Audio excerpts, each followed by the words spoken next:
You're listening to Hurrdat Sports Live. I think we all at a great breaking point, like just overall, like all the safeties they find in, like all the fundamentals for like the formations, the coverages, and like our main keys. I think everybody's starting to get on board. I believed in the process. I came here at Aurich, he took me in with open arms. He explained to me, basically he was just telling me everything I needed to know. And I feel like me coming here, I was going to be able to develop as a player and as a leader too. So I seen the vision, and I just basically see myself, playing here. He be having me playing a different position. He moved me around the field a lot. I like that. And I like how he, send pressure to go get a quarterback. We ain't playing patient this year. We playing fast and physical football out there at Violet.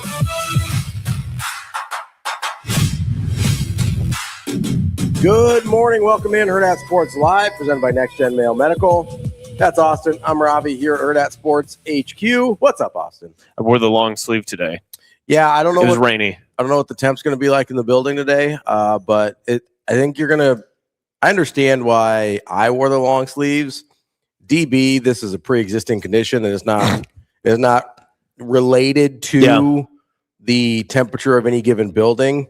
In fact, he usually would change the temperature of the building to match his long sleeves. But we're adapting to our surroundings here. That's right. You got to do what you got to do. You got to be a thermostat, not a thermometer. Ain't that right? Yeah. You change the temp. You don't take it. Bang. The first time I ever heard that phrase, it made no sense to me. Yeah. I heard it on a Nebraska football broadcast. I think it was the Minnesota game. Yeah. During the Frost era, which, all those were very notable. Yeah, those went super well. Except the first one was great. Stanley Morgan down the seam.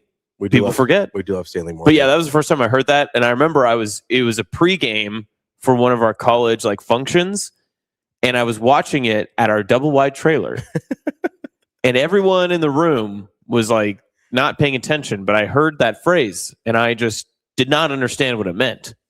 Yeah. I just, my brain wasn't fully developed yet. Well, it's okay. There may have been some other factors there in the double wide trailer that didn't allow you to process things. I could go on and on. Yeah, it was probably the possums that lived underneath. Yeah, you never know what possums are doing, man.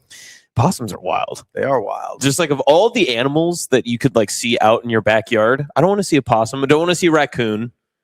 Skunks are bad. Yes. I will say possums might be the ugliest. Oh, 100%. Yeah. They're like giant rats. And then they're just hanging out, pretending to be dead. Stop doing that. Yes. Leave. Just scurry. Knock it off, man. Don't hang out here because now I feel like I got to do something about it. I know. I don't. Just leave me alone. You just go do your thing. I'll do my thing. I don't want to have to deal with you and your rat tail and all sorts of stuff. Are possums bad here? Not terrible, but you can see them every once in a while. My dog's got one in the backyard one time. Oh, really? Yeah. Interesting. I didn't know your dogs were like that. They're not really. They got the killer mentality. They were just like, hey, you don't belong here, man. Ava has a neighborhood fox that she hates. She has a huge beef with the neighborhood fox. And when we first moved here, we'd go out on walks at about 5:45 or 6 in the morning, and we'd do this big loop around our entire kind of section of neighborhood. It was about a 5K walk. It was great. But this fox started tailing us at different times because I think he was just like, what are you doing? Who are these people out doing just walking this 3-mile loop? And it would follow us for a long time. Ava did not appreciate that. And now she sees that fox. And it's immediate. And my dog, she's really chill. On site. Yeah. She's really chill. Doesn't want to do anything. Super chill. She will start huffing and puffing and just hyping herself up. And then she'll start yipping and yapping at her. I don't know what goes on. It's crazy. Oh, yeah. I've seen a couple fox in our neighborhood. They did a bunch of construction. And I think there may have been a little wildlife area up there. And so now they're just hey, where do we go? So we've seen I've seen a coyote. But that's fine. I've seen a coyote. Thank you. I've seen a fox a couple times. I think I've seen a deer even, which is I live in a pretty suburban area. That's weird to see deer. I've seen a deer in our neighborhood too, and it did shock me. There's also a pack of turkeys that lives in our neighborhood, which I don't really understand why either. That's got to be somebody's. There's random turkeys. So, especially if you go up by Boys Town, there's turkeys all over that mug. Makes more sense because there's a lot more trees. People hang out, So, and those turkeys, they know they're not getting hunting. Oh, they're just this is the life. We got nothing to worry about. So there was one point where our lease was up on our apartment and we hadn't found a house yet. And So we were with my parents for a couple months. Yeah. Dangerous time. And yeah, it's dicey, right? Yeah. Like you're like, I don't want to re-up the lease, but it's like, and then they always get you too, because your lease will end in March or some very awkward time. And it was just like, okay, so we don't really want to re-up the lease. We're really trying to get a house, and we had the down payment. We're ready to go. We just hadn't found the house yet. Mm-hmm. And so we're living in my parents' basement for a little bit, and Natasha was going a little stir crazy, right? Like she just was. She was like, it was us and the dogs in the basement. Like it was a lot. The more people you add into a home, the smaller the home gets. 100%. It does not matter how big the house is. The walls were closing in. Like it was. And so for some reason, there was some random ass turkey by the Walgreens by where my parents live. Mm-hmm. And Natasha, like, she's not doing like great headspace wise with the situation. Did she befriend the turkey? She did. She just starts feeding the turkey every night. That's not good. I don't know why she was going Don't to do Walgreens that every night, but she was going, I think, specifically to feed the turkey. And I was like, what's happening right now?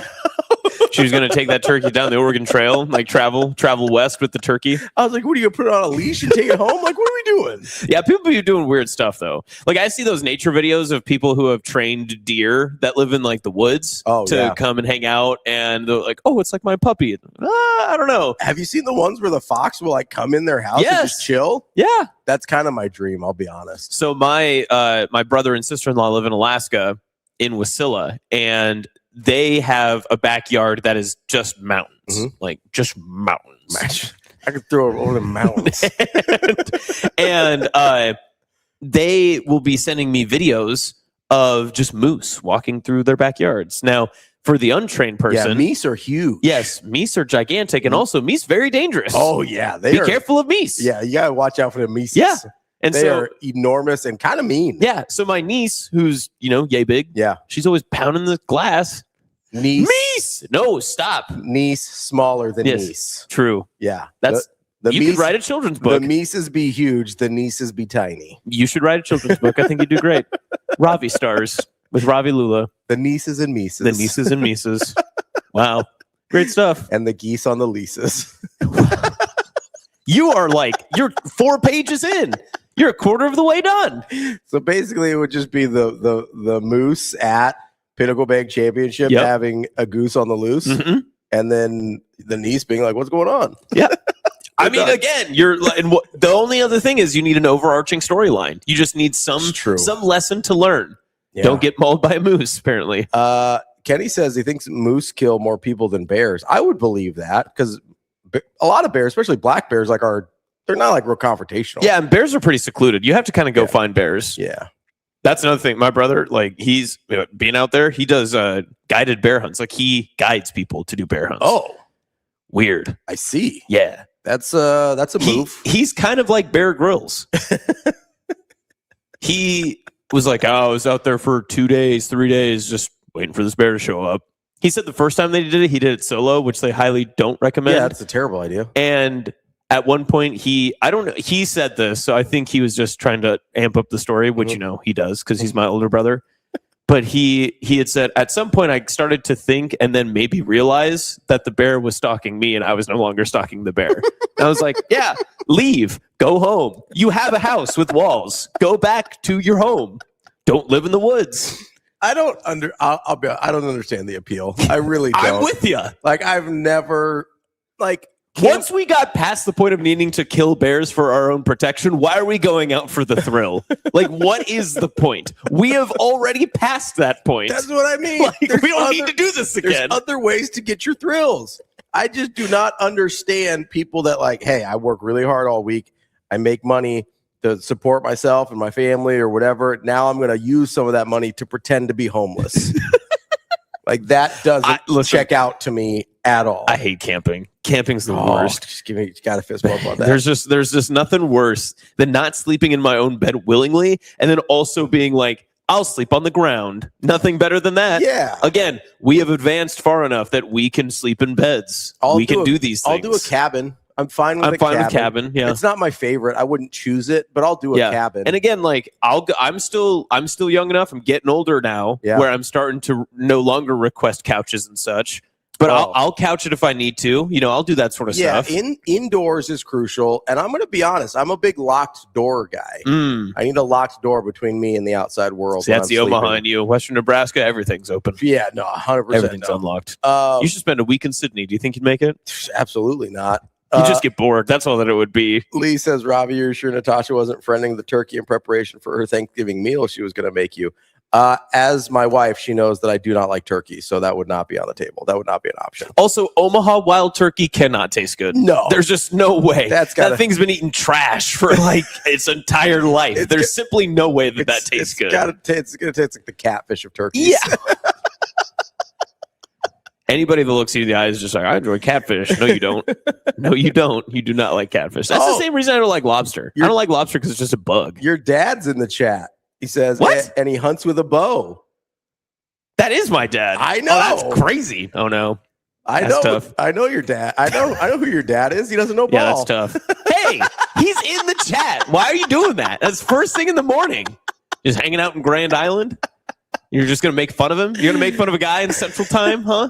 Yeah, 100%. That's rude. We're all in Central Time. It's good. Yeah, but it's a different Central Time over there, and you know that. I'm just kidding, Lee. I'm sure. That's mean. Fine. That's mean. I'm sure you know ball, Lee. I apologize. That's really mean. I can't believe the problem is now he has exposed himself in a way that he shouldn't have. That's an issue. He should have. Well, come on. He works with kids. Don't do that. Don't do that. I didn't know what he did. I thought he was a state trooper. He was. He's retired. Oh, I don't know that. Do you ever listen to anything I tell you? I heard the state trooper part. That's important. And clearly then you just cut it off from there. That's fine. That's fine. Like, state trooper, I'm out. Again, another job where you cannot expose yourself. Stop doing that. You can't do that in any job. There are no jobs.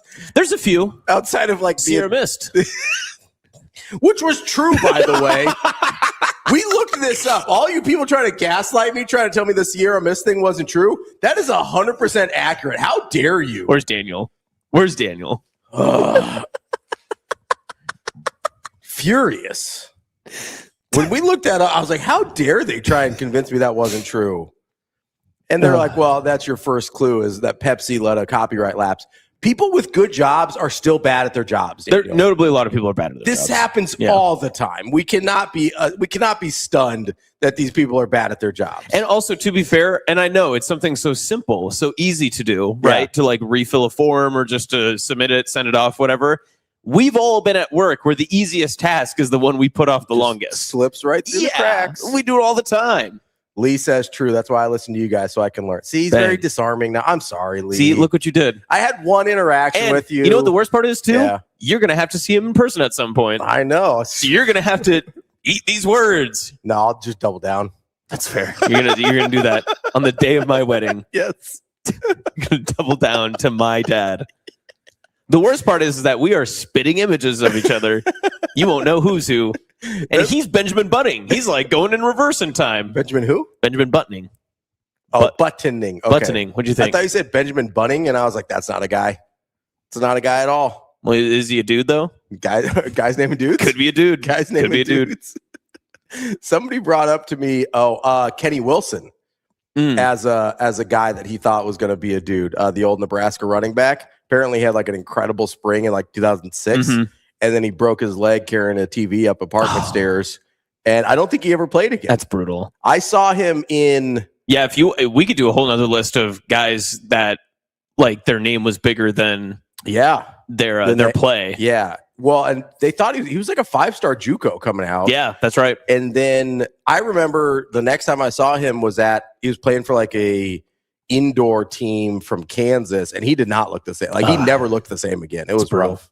Yeah, it is funny, not funny, but it is interesting at least how some guys will get the same injury. And I know the body treats every injury differently and all that stuff, but we as sports fans, when you see something from a 30,000 foot view, and you see it from just like a generic landscape, you see ACL tear, and we all kind of accustom ourselves to saying, oh, well, so-and-so did it this way, so you must be back to this. And there's so many more layers to that. Like, it's just so much more extended. We also just kind of assume, like, these are serious injuries. Oh, 100%. Right? Yeah. Like, you hear an ACL, it's like, that's a bummer. He'll be back in 9 months. Yes. Like, we just, like, write it off completely. Like, it isn't the most excruciting thing that person's going to go through probably in their professional life. But they legitimately cannot walk right now. We're just like, oh, well, we'll see you in September. Yeah, it should be like, so playoffs? You'll be ready for the playoffs? No? I think the only one we give like proper concern to still is Achilles. Yeah, Achilles is the one that everyone goes, oh.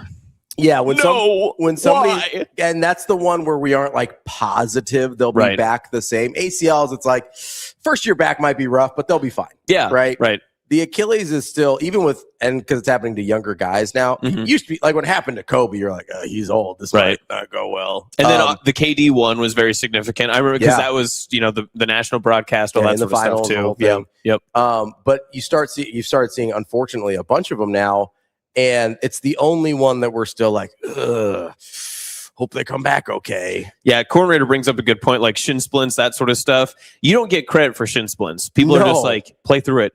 That's the other problem, too. We hear the word sprain.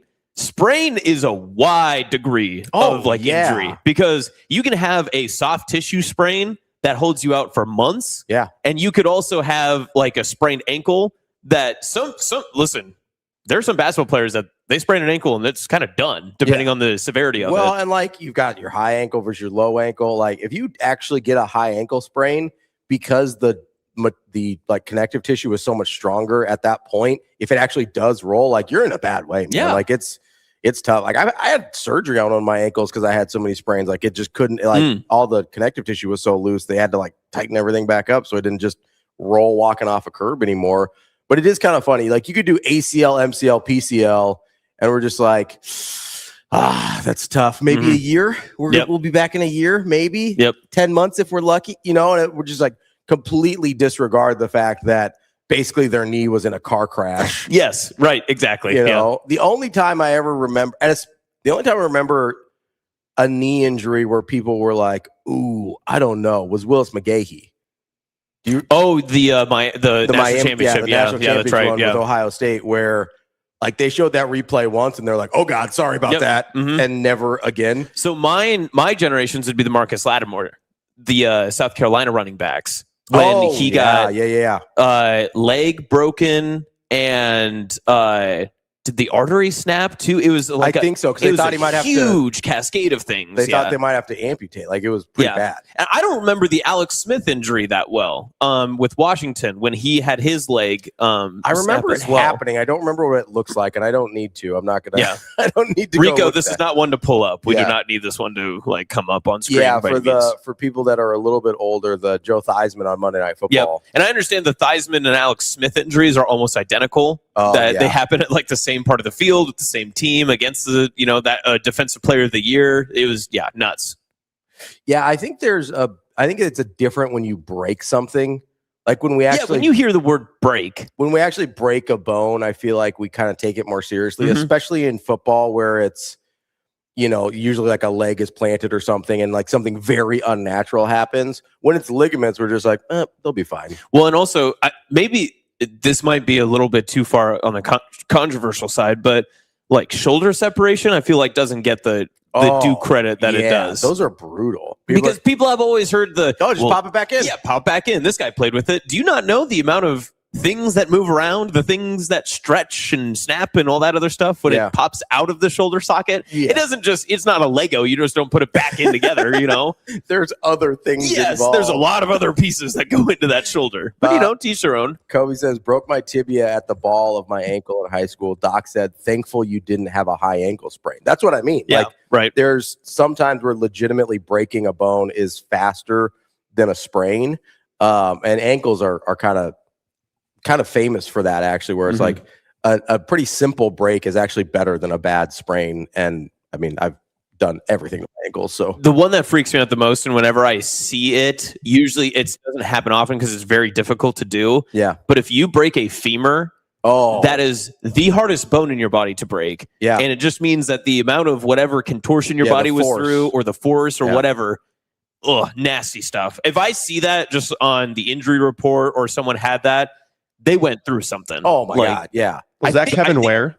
No, his wasn't a femur. His was lower leg. Yeah, his was. I think his might have been a tibia because it came through. Yeah, you saw it poke out. Yeah, your femur is your upper, like your thigh. Your thigh, like that bone. So it's a really thick bone, and usually you'll see it in car crashes, Yes. like legitimately because people get folded up inside of each other, and then it'll snap that way. So you run into problems because there's major arteries that run right along them, that or veins, or I don't know which one's which, but blood carrier thingies. So one goes away from the body, the other comes to it. Yeah, I don't know which is which or which one that is, though. You know what I mean? We'll learn A&P together. It's fine. Somebody call Dr. Fiance. She's sleeping. She ain't watching. That's been the funniest part of this whole transition. I had somebody ask me yesterday. They were like, "Oh, congrats! Really, really cool for you. New opportunity, all that stuff." I was like, "Yeah, thanks, appreciate it." And they're like, "What does your fiance think? Does she get to listen?" No, she ain't listening.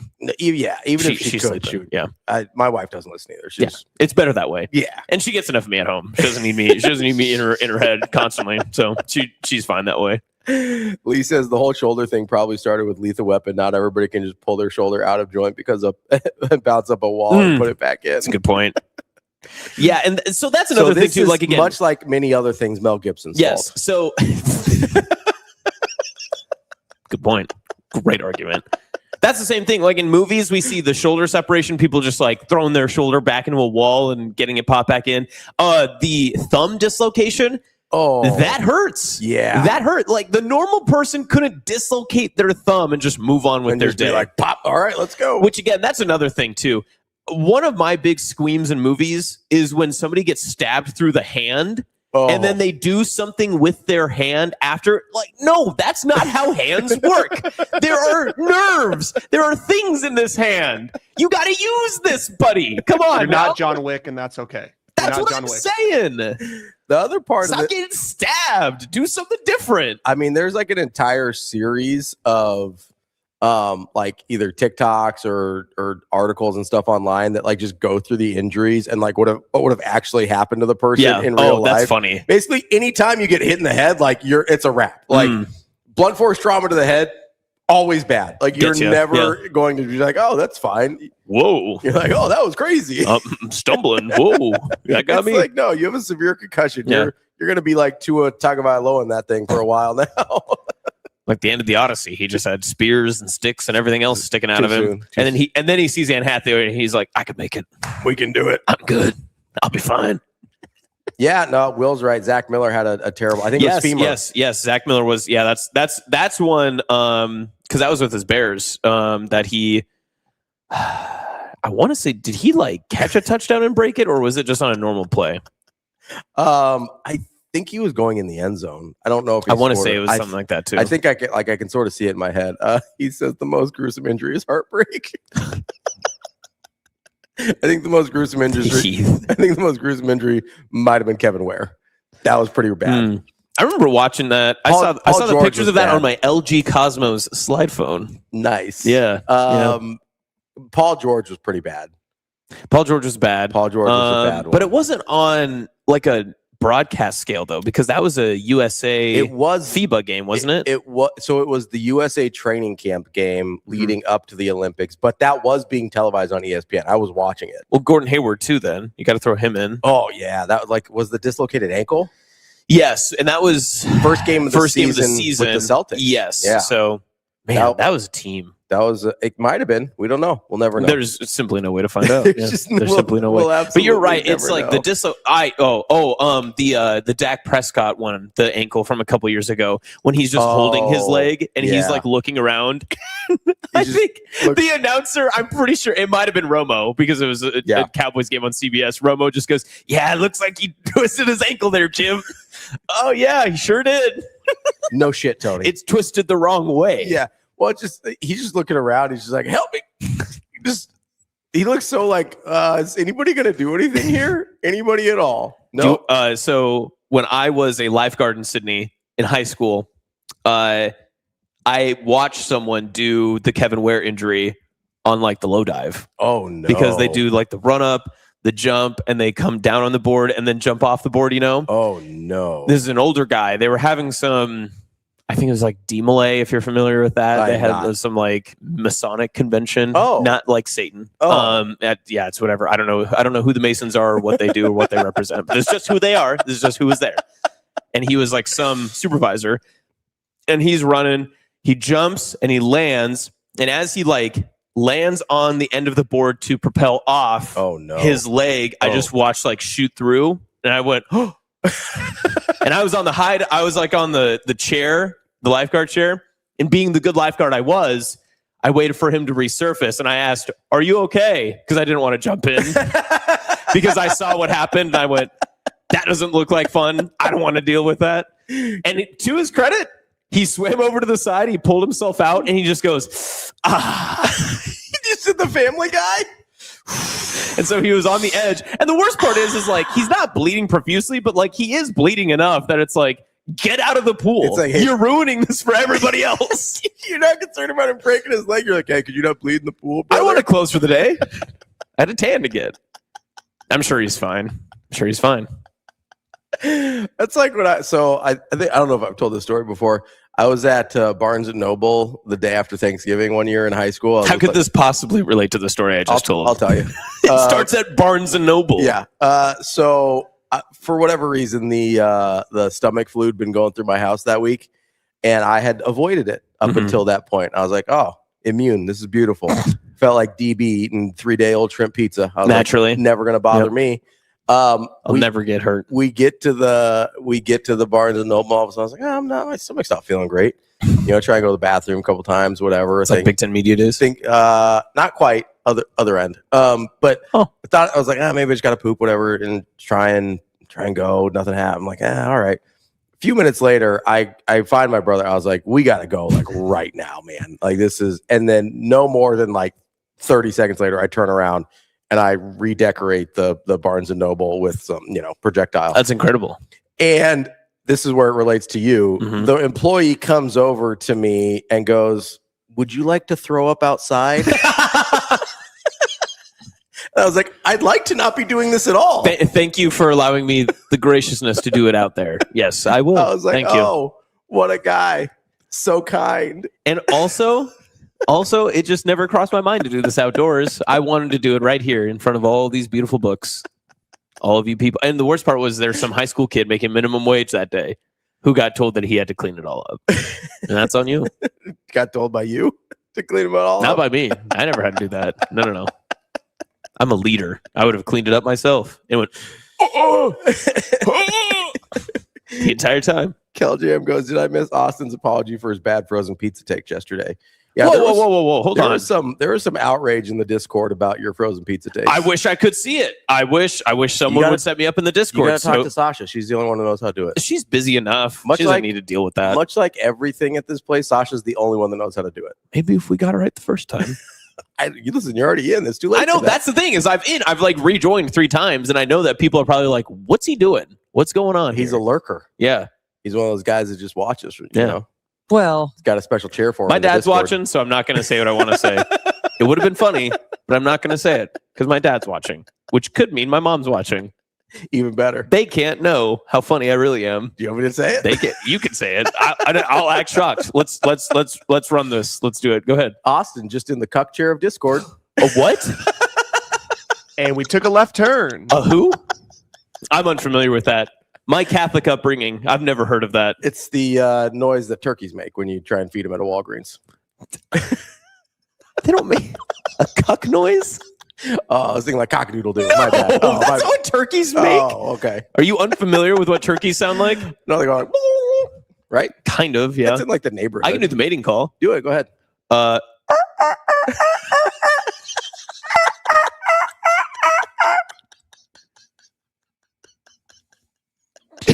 What? You've never heard a turkey call? I have not heard a turkey mating call before. I'm gonna start doing that in the office. I'll hit that right before we have our all team meeting today. Just do it right outside. Archer just says, ever walked into a public restroom where it looks like a murder took place? Like, who are these? No. Have you? Is that a thing you've done, Archers? I'm confused. No, here. I don't think he means a literal murder. I think he means Oh, Like, oh, like It exploded all over Gotcha, someone. Gotcha. Yeah, that sort okay. of thing. Yes. All right. I think murder is an adjective in this. Okay. Not a verb. Thought, we were talking about injuries and we got, I got a little confused there. It's 402 Bones says, he says, was 82nd Airborne in the Army. I know at least 3 people who have broken their femur on jumps. That makes sense. I mean, that amount of compound sticking out of their thigh. Oh, a femur on Oh, dear God. I don't like that. That That's bad. sounds horrible. What a way to start the morning, guys. Just a beautiful, beautiful start. Did not think we were going to get here. Cal Jam. That sounds exactly like something a Catholic would know all about. All right. You don't need to disparage all the Come Catholics. on now. Again, guys, my dad's watching. Knock it off. Stop it. It's fine. Tim says, do the turkeys also make that stupid face? Yeah, it's fine. I knew the face was going to be done. That's the only way you can do the call with the face. All right? Relax. Oh, he's on camera. I didn't full screen you, so you can thank me. I did not full screen you. Thank you, Brandon. Thank you, Brandon. It's fine. It's fine. It's fine. All right. Well, TK, that got dark. I'm not going to read that. We need a break. Yeah, we need a break. Shane, hit the music. Hit the music. We got to reset. We got other things we can talk about. We got other stuff. Who's coming on the show today? Listen, Kenny says turkey call, scary accurate. Will Pickering, not going to lie, not a bad turkey call. You've got some you've got some people backing you up there. Thank you. Thank you, Kenny. Appreciate that. Adjusting the big board with the people who didn't make fun of my stupid face. He said, hold on. Somebody added new stuff to the background here. We're going to have to investigate. That's new. That's not good. I don't know what that is.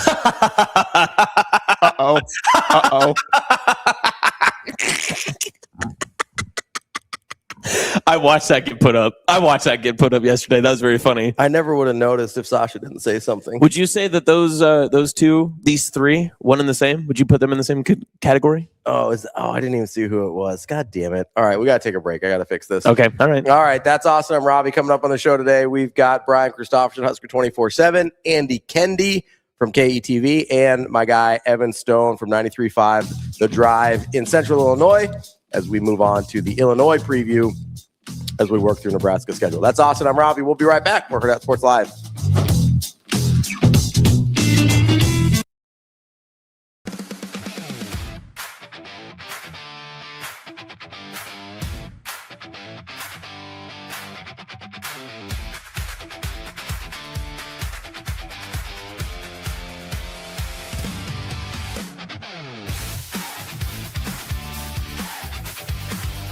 Why Nebraska? You had a bunch of different offers and visited a bunch of different places. Yeah, so I visited a ton of places, and I honestly loved a ton of places. Built some great relationships with coaches, and it was a tough decision. But Coach Jeep Wade said something that really stuck with me. He said, "When you wake up in the morning, the first team you think about, obviously positive.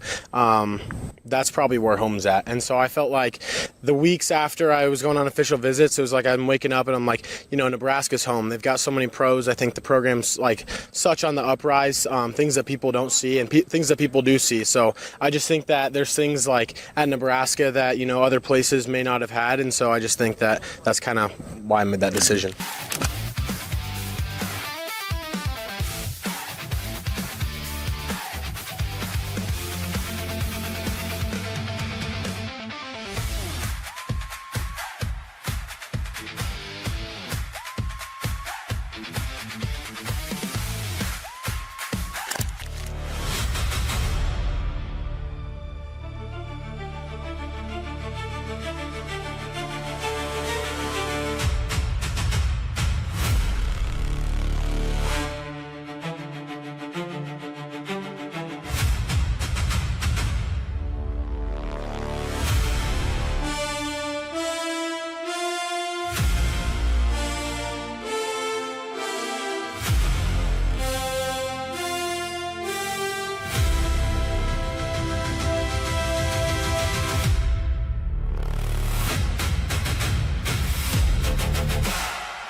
Some stuff where we did in to out yesterday, right?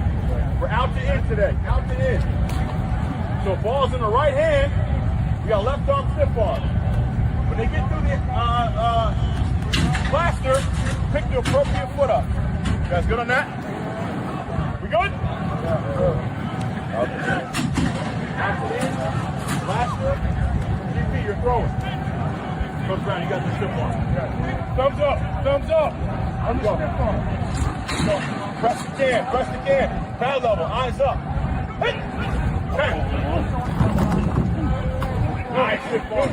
Nice stiff arm. Nice stiff. Here we go, guys. Pad level, guys. Pad level. Bam. Lock off. Great. Make sure they get through.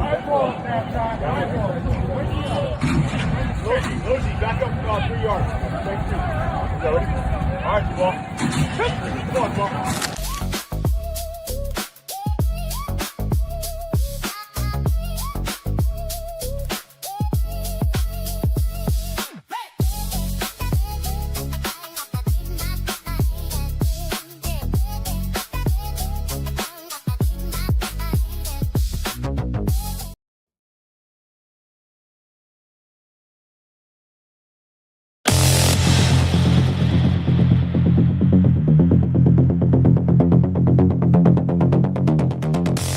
You're listening to Hurrdat Sports Live. Competitive group, they're competitive against themselves. Obviously right now we're through about 6 days of install. One thing I've been really pleased with is we're not always focused on rather the outcome of the play, but our process of playing technique, executing the defense, and really all 11 guys kind of live in that. What can they improve? What can they improve? What can they improve? If we get a pick on a play and we have a busted coverage or a misassignment, that's not really our process. So we're really focused on what happens between that whistle from the processing of our guys. Welcome back, Hurrdat Sports Live. That's Austin. I'm Ravi here at Hurrdat Sports HQ. Austin, we heard from the defensive coordinator, Rob Aurich, yesterday. We heard from Tyler Yelk. Mm-hmm. We heard from a couple defensive players. V9, one of them. We heard from some defensive players. So I just got to ask, what's going on with Dwayne McDougal? I feel like they're trolling me a little bit here. You think? No, I'm do you sure think that there's a chance the director of player development put him up after maybe potentially hearing you talk to about mess with me? Maybe. I don't think it's out of the question. Truly, we can't know. We can never rule anything out at this point, which is very annoying. Yeah, at this point, there is no way to know for sure that these things are not directly him just making fun of me. Okay, you want to talk McDougal? Let's talk McDougal. So after famously having not heard from him very much at all. Once in March. Yeah, he just trots right back out to the podium now. Like a turkey. Like 2 days after, I was like, haven't heard much from Dwayne McDougal recently. I thought it was interesting. Just, it's funny. The first time this offseason, I thought the players actually didn't have the more interesting commentary. I thought it was the coaches, especially Yelk and Aurich there yesterday. But yeah, McDougal and Foster, I thought both just kind of said similar things about how, the transition to Nebraska, coaches believing in them, that sort of stuff too. But we keep hearing the same things over and over again. And you heard it a little bit through McDougal and just his experience with Aurich different times at different stops, is that it's a simple defense. Yeah. Like simple for the players. And if nothing else, that's exactly what you want to hear. Yes. From everything that happened last year, I think the more simple defense for the players. If it looks complicated on the other side, fantastic. But if you understand what you're doing in your role and you know how to communicate, which is another thing McDougal brought up, I think that's super important. Well, I think there's a big difference too between, and we talked about this a little bit with the NFL versus college style of defenses, but I think one thing that we forget about with college football is if you can just force a team to execute over and over and over again, they probably won't. Outside of the best teams in the country, like if you force a team to go on 12, 14, 16 play drives and to play catch and to take what the defense gives them over and over and over again, most teams aren't capable of doing that enough times to beat you. And this was the issue. I remember we both melted down during the Michigan game post-game because Nebraska never forced Bryce Underwood to become a passer. Yeah. And that was way too many times that Make him play catch. Yep. And the one thing we know he can't do very well. There were too many times that they were just allowed, 75-yard run on a 1-play drive or a 3-play drive, or, just give up a big chunk play here or there. But when they forced him to play catch, that was their biggest struggle. And Nebraska never forced that hand too many times. Yeah. I mean, we looked at the stats on the rushing touchdowns. I think the running backs were almost at 20 a pop for the rushing. I think it was like 17 for the rushing touchdowns they had, which means they were just getting gashed, right? Like it was either basically on the goal line or getting gashed. The quarterback ones were right under 10. Yeah. At, I think, 9.2. It was a 9, yeah. So, again, you have these situations where you're not forcing them to execute over and over again. You're allowing them to take advantage because you're kind of, again, it's the thing I talked about earlier. You're sort of guessing, trying to make the perfect play call. And if you're wrong, you're really, really wrong. Whereas if you play a defense with solid principles, everybody knows what they're supposed to be doing and everybody can execute, you at least give yourself a shot, even if you didn't exactly nail what you thought they were going to do in that situation. And like in the NFL, I get that doesn't always work. Yeah. Right. The NFL, those guys execute at too high of a level on offense. If you give them, I mean, the good teams at least, like the top half of the league, the dregs of the league are going to be bad no matter what. Yeah. But if you give an NFL offense the opportunity to just execute over and over again, they probably will. But also defensively, if you're out of position or you're out of technique, you'll be exposed right away. Yeah. College, you get a little bit more leeway just because sometimes it's just better athletes, better movement, that sort of stuff. But again, better communication puts you in a better spot to make plays or at least prevent gashing runs and that sort of, terrible plays. Like TK says, he says the Iowa theorem. Exactly. Yes. That's what Iowa does. It's what when Northwestern was good, it's what they did. I remember watching I think it was the game in Ireland, and you could tell like they were still down and they weren't able to, they weren't going for it on like 4th down and short, even in advantageous field positions as it was getting later in the game. And I remember thinking, oh, he's just waiting for Nebraska to screw up. Like I distinctly remember having that thought, and they did, and obviously they lost. But over and over again, some of these teams we ask like, well, why can Minnesota do this, and why can Iowa do this, and why can back in the day Northwestern do this when we feel like we have better players? And I agree, for the most part, Nebraska has had better players. It's because the systems they put in place, especially on defense, allow them to just wait for you to not execute. Yeah. Right? They put you in a place where you have to execute at a high level over and over and over again. They're not going to give up a big play. They're just going to sit there and say, hey, if you can beat us with 14 play drives all day, congratulations, you win. Yep. It's like the basketball equivalent of like, hey, if you can beat us on 18-foot jumpers all day, congratulations, you won the game. Yep. And we'll live with that. And Kenny, great comment. Bruce Lee's trope about a man who practices a single punch 10,000 times versus a man who knows 10,000 techniques. I mean, hate to say it, but that's kind of, didn't that feel like the John Butler defense a couple of times last year? Yeah. There were 10,000 different setups and 10,000 different ways to attack and blitz And nobody and do all this ever stuff. knew what they were doing. No. Like you could tell. It became evident, especially postseason, in their losses, that they were getting gashed for all the reasons because their alignment was not correct. They did not know their assignment. And then they couldn't play with full effort because they were misplaced or misunderstood into what they needed to do or where they needed to be. Hesitancy makes us all look like bad athletes. That will make you look like a bad athlete faster than anything. And so that's why I sit here and people are like, oh, look how bad they were last year. I was like, I don't think these players are not talented.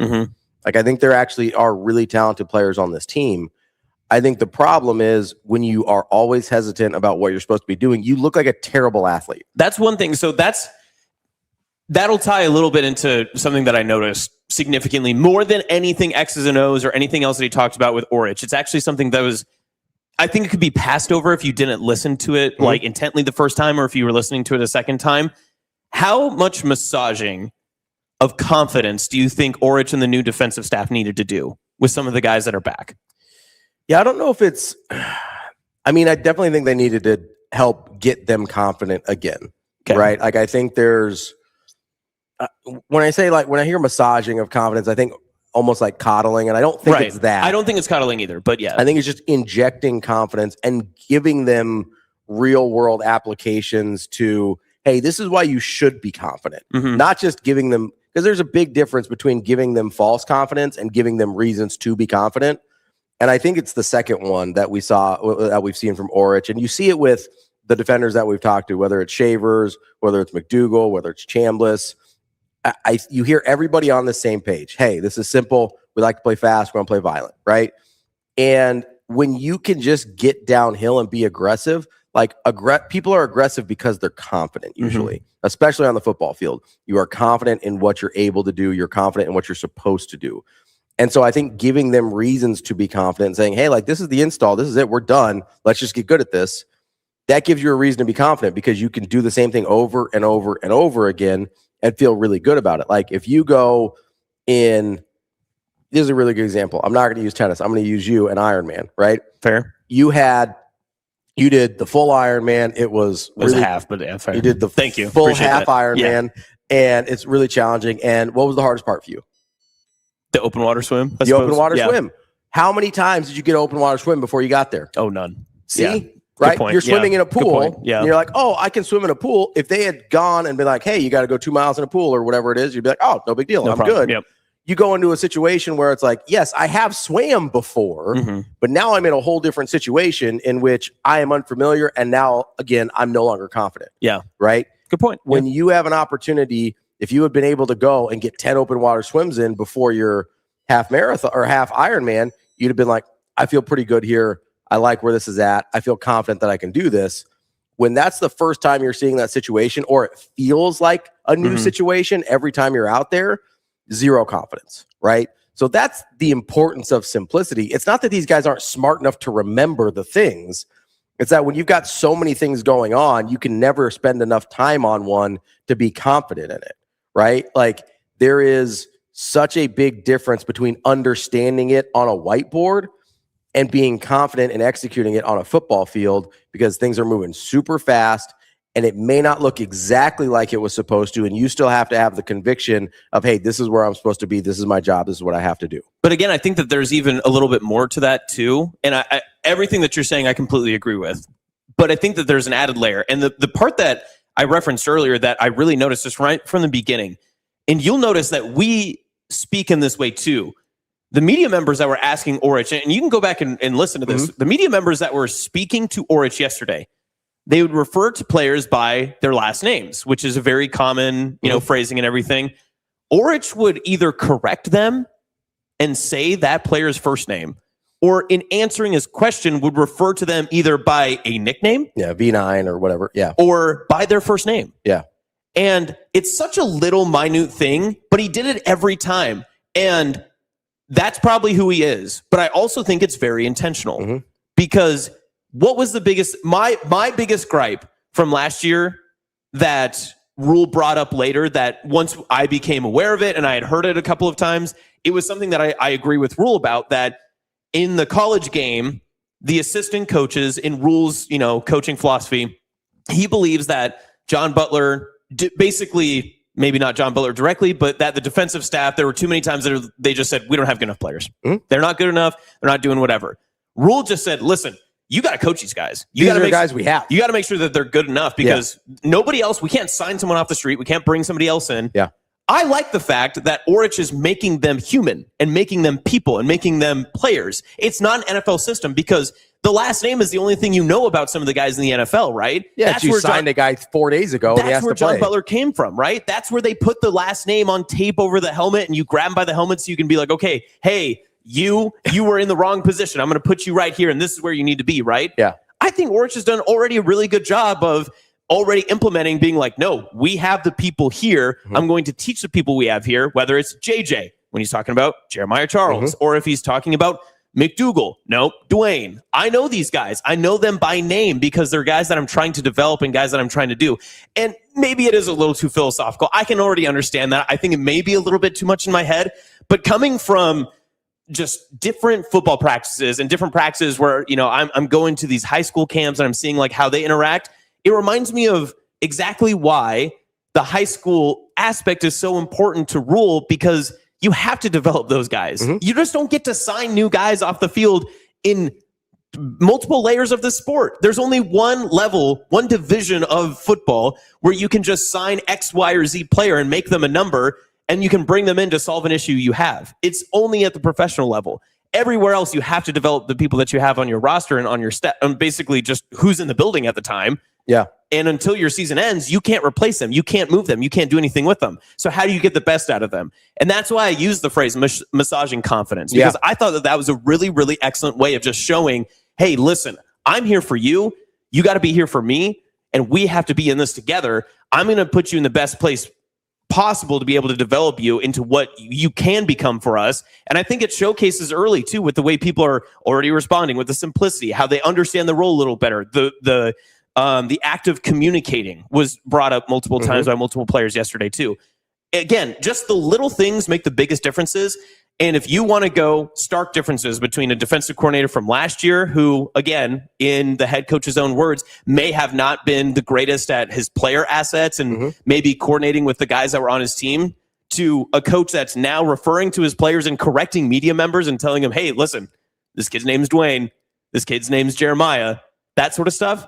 I think that goes a long way, more than maybe we would give it credit for. Yeah, Eric says using first names makes teaching more personal. To your point, I think we've all seen those like NFL films, little documentaries or whatever, where they're talking about Tom Brady and he has some new guy in the huddle and he has no idea who the guy is. Like, hey, I'm sorry, what's your name? And then he throws a touchdown pass to him. Like that's sort of what you're talking about, is like these nameless, faceless players that you bring in the middle of a week or in the middle of a season. Like that's just not an option in college football. Like you have the guys that you have, and maybe there's some guys that are younger and they develop and you get them into a role that you didn't think they'd have earlier in the season, but you're stuck with your team for better or for worse, for indifferent. Like that's your team. And I do think there is a mindset shift from last season to this season with guys that are, and listen, not for nothing, like at Idaho, you're not going to have all the toys to play with, right? 100%. Yep. At San Diego State, you got a little bit better quality of players, but you're not going to have all the toys to play with. Like, and they're not coming back every year either, because if they're good for you, they're probably moving on. Yeah. Like Andrew Marshall leaving Idaho to come to Nebraska. Like, I do think there is something about, and I think this is part of the reason. I'm guessing, I haven't asked him about it, but I think this is part of the reason the main candidates that we were hearing about, the guy from Toledo and then Rob Aurich, were smaller school guys that were used to just getting the best out of the guys in their room. Because I look at defensive coordinator a little bit different than, or offensive coordinator for that matter, than I do a head coach, right? We look at head coach sometimes, we go, okay, is that going to translate from this level to that level, right? Can he won in the Big 12? Can he win in the Big 10 or the SEC? Or he won in the Sun Belt. Can he go win in the Big 12 now, right? Like we wonder about the transition, because head coach really is a really different job from conference to conference and level to level. I don't know how much coordinating is that different in terms of your actual goals and your responsibilities, right? You're obviously going to be playing better players, you're going to be playing with better players. But at the end of the day, if you have a defensive coordinator who's really, really good at getting the best out of their 11 guys, that's probably going to translate. Like if you've got an offensive coordinator that has really sound principles, really sound play design, and is really good at getting into a rhythm and play calling, that's probably going to translate, right? Whereas with a head coach, that's not always the case. But I do think that's part of the reason he kind of was looking at smaller school guys for defensive coordinator, because he went to the highest level, had a guy that was in the NFL, had him as defensive coordinator, and that mindset clearly just didn't work. Yeah. In terms of, these guys aren't good enough, they can't execute what I want them to do. Then ask them to do something else. Yes. Like that's what college is, right? Yep. You don't get to like sit here and be like, well, my system's perfect. It's these guys that are the problem. Your system might be perfect, man, but these are the guys that you have. Yep. You don't get to have any other alternatives. Now you can draw up the best way to stop an offense, or you can draw up the best offense and you can have all these great plays and stuff. But if it can't be executed by the people you have, it's null and void. It won't work. No, 100%. And this is one of the most frustrating things as a coach, right? I used to tell people, like I coached for about a decade, 1 year in high school and then 9 in college. There were things that I really struggled with in coaching because my personality just didn't fit what was necessary for the situation. Even though I knew my stuff, and even though some of the things there were some things I was really good at, there was a lot of times where it's just like this, whatever level this is or whatever is needed in this situation does not fit the personality that I have, right? I've told people before, and I know this sounds outlandish, but I think it's a very similar thing to what we're talking about. I've told people, it's like, I'd probably be, not that I'd be good at this, but I'd be better off as an NBA head coach than I would be as a high school head coach because I don't have the patience to teach and to adapt what I want to do to the skill level that I have and things like that. Like, I'm better off if I can just say, hey, go do this thing, and they can execute it. My ideas there, again, not that I'd be successful, but my ideas would work better there as opposed to having to teach them to someone. Teaching is not my skill set. Right. Well, that's something I asked DB months ago. I said, what is the difference between teaching and coaching? Because I'd heard it from, some one-off coaching, podcast, whatever, or something or another. But especially at the college level, you need teachers. Yeah. I think can't always be coaches. That's a great example of the difference between Butler and Aurich, right? Butler, I think, is a very, very good football coach. Yeah. I don't think he's a very good teacher. Aurich, I have no idea what he is as a football coach, but I know he's a very good teacher, right? Like, I don't know if he's going to come up with the most complex, mind-bending defensive schemes, but he will be able to teach the scheme that he does have at a super high level. Like, that's kind of, we've talked about this before with like workout plans and stuff like that. Like, the dirty little secret about all of this is like, it all kind of works. Yeah. Right? Whether you're trying to get in shape or trying to put on muscle, or you're trying to coach a defense, or you're trying to coach an offense in basketball, or you're trying to coach a defense in football, like, it all kind of works, right? The question is, what is your ability to execute that plan, right? Like, all of these things that aren't just like stupid ideas that you try on Madden, right? Like, all work on a base level, right? Otherwise, they wouldn't still exist, within the sport. Engage 8 only works once. So. Like, all-out blitz that's a very specific situation we're using on Madden, right? But like, whether it's a 3-3-5 or a 3-4 or a 4-2-5 or a traditional 4-3 or whatever, right? On some base level, these things all pretty much work. Some better than others, some against other offenses better than others, but it's your ability to teach and execute that more than anything else, right? Like, all workout plans kind of pretty much work. Some work better for some goals than others, but it's your ability to go out and execute that. Are you going to do the plan? That will determine how good of a plan that actually is. The best plan is one that you can execute, right? It seems to me that we went from trying to have the perfect plan with John Butler and trying to come up with like the perfect heist movie plan, right? Trying to Ocean's 11 this thing, right? Versus all the people saying that we have a bromance in chat now. That's not a good look for us. So we have the same movie. Hey, it's a noble movie. It's a noble movie. It's a good movie. It's like, the Rob Aurich thing might be a little bit more smash and grab, but like more pain and gain. Yeah. Maybe it's a little bit more like, was it The Town? Yeah. There you go. Early The Town. Early Town. Yeah. Not the Fenway thing. Like, hey, get in, get out, get the getaway driver. That works better if you can execute it better. Like, that's all it is. It's your ability to teach and execute something. And I think there's a really good chance. We haven't seen it yet, obviously, but I think because of his history, we've actually got a really good chance of that with Rob Aurich. And I think that there's the dirty secret about it that's on the other half of that conversation is you have to have players that are willing to be taught. And I think that the roster that they have put together, you can assume just because of the entire makeup of it, that is the assumption. But I think that's where we'll find out the difference this upcoming year. I think you will find out whether or not the team feels that they are good enough to not have to be taught and would rather be coached. And if they falter, that is on the roster's fault. I think that the defensive staff is putting them into a right position to be able to learn and grow from the mistakes that they had from a year ago. Yeah, we'll be right back with Brian Christopherson, Husker 24/7 here on Hurrdat Sports Live.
Let's go. Pad level.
That was a dark day when that. I'm not from Nebraska, but I vividly remember that shook me. Like going, holy cow! A proud program like that. I mean, that football was good, and I remember that being a physical brand of football. What was his name? Zach, the big option quarterback, played tight end for the Bears in the league. Zach Miller. Yeah, I mean, I try and tackle him. So we were in the Cactus Bowl D2 All-Star game together, and we're on the bus sharing stories. And he's like, "Wait, what number were you?" I was like, 24. He's like, "You're on my highlight video." I'm like, "Oh, okay." I mean, you're an NFL tight end running option quarterback, and he just struck me on the sideline. I knew what play it was.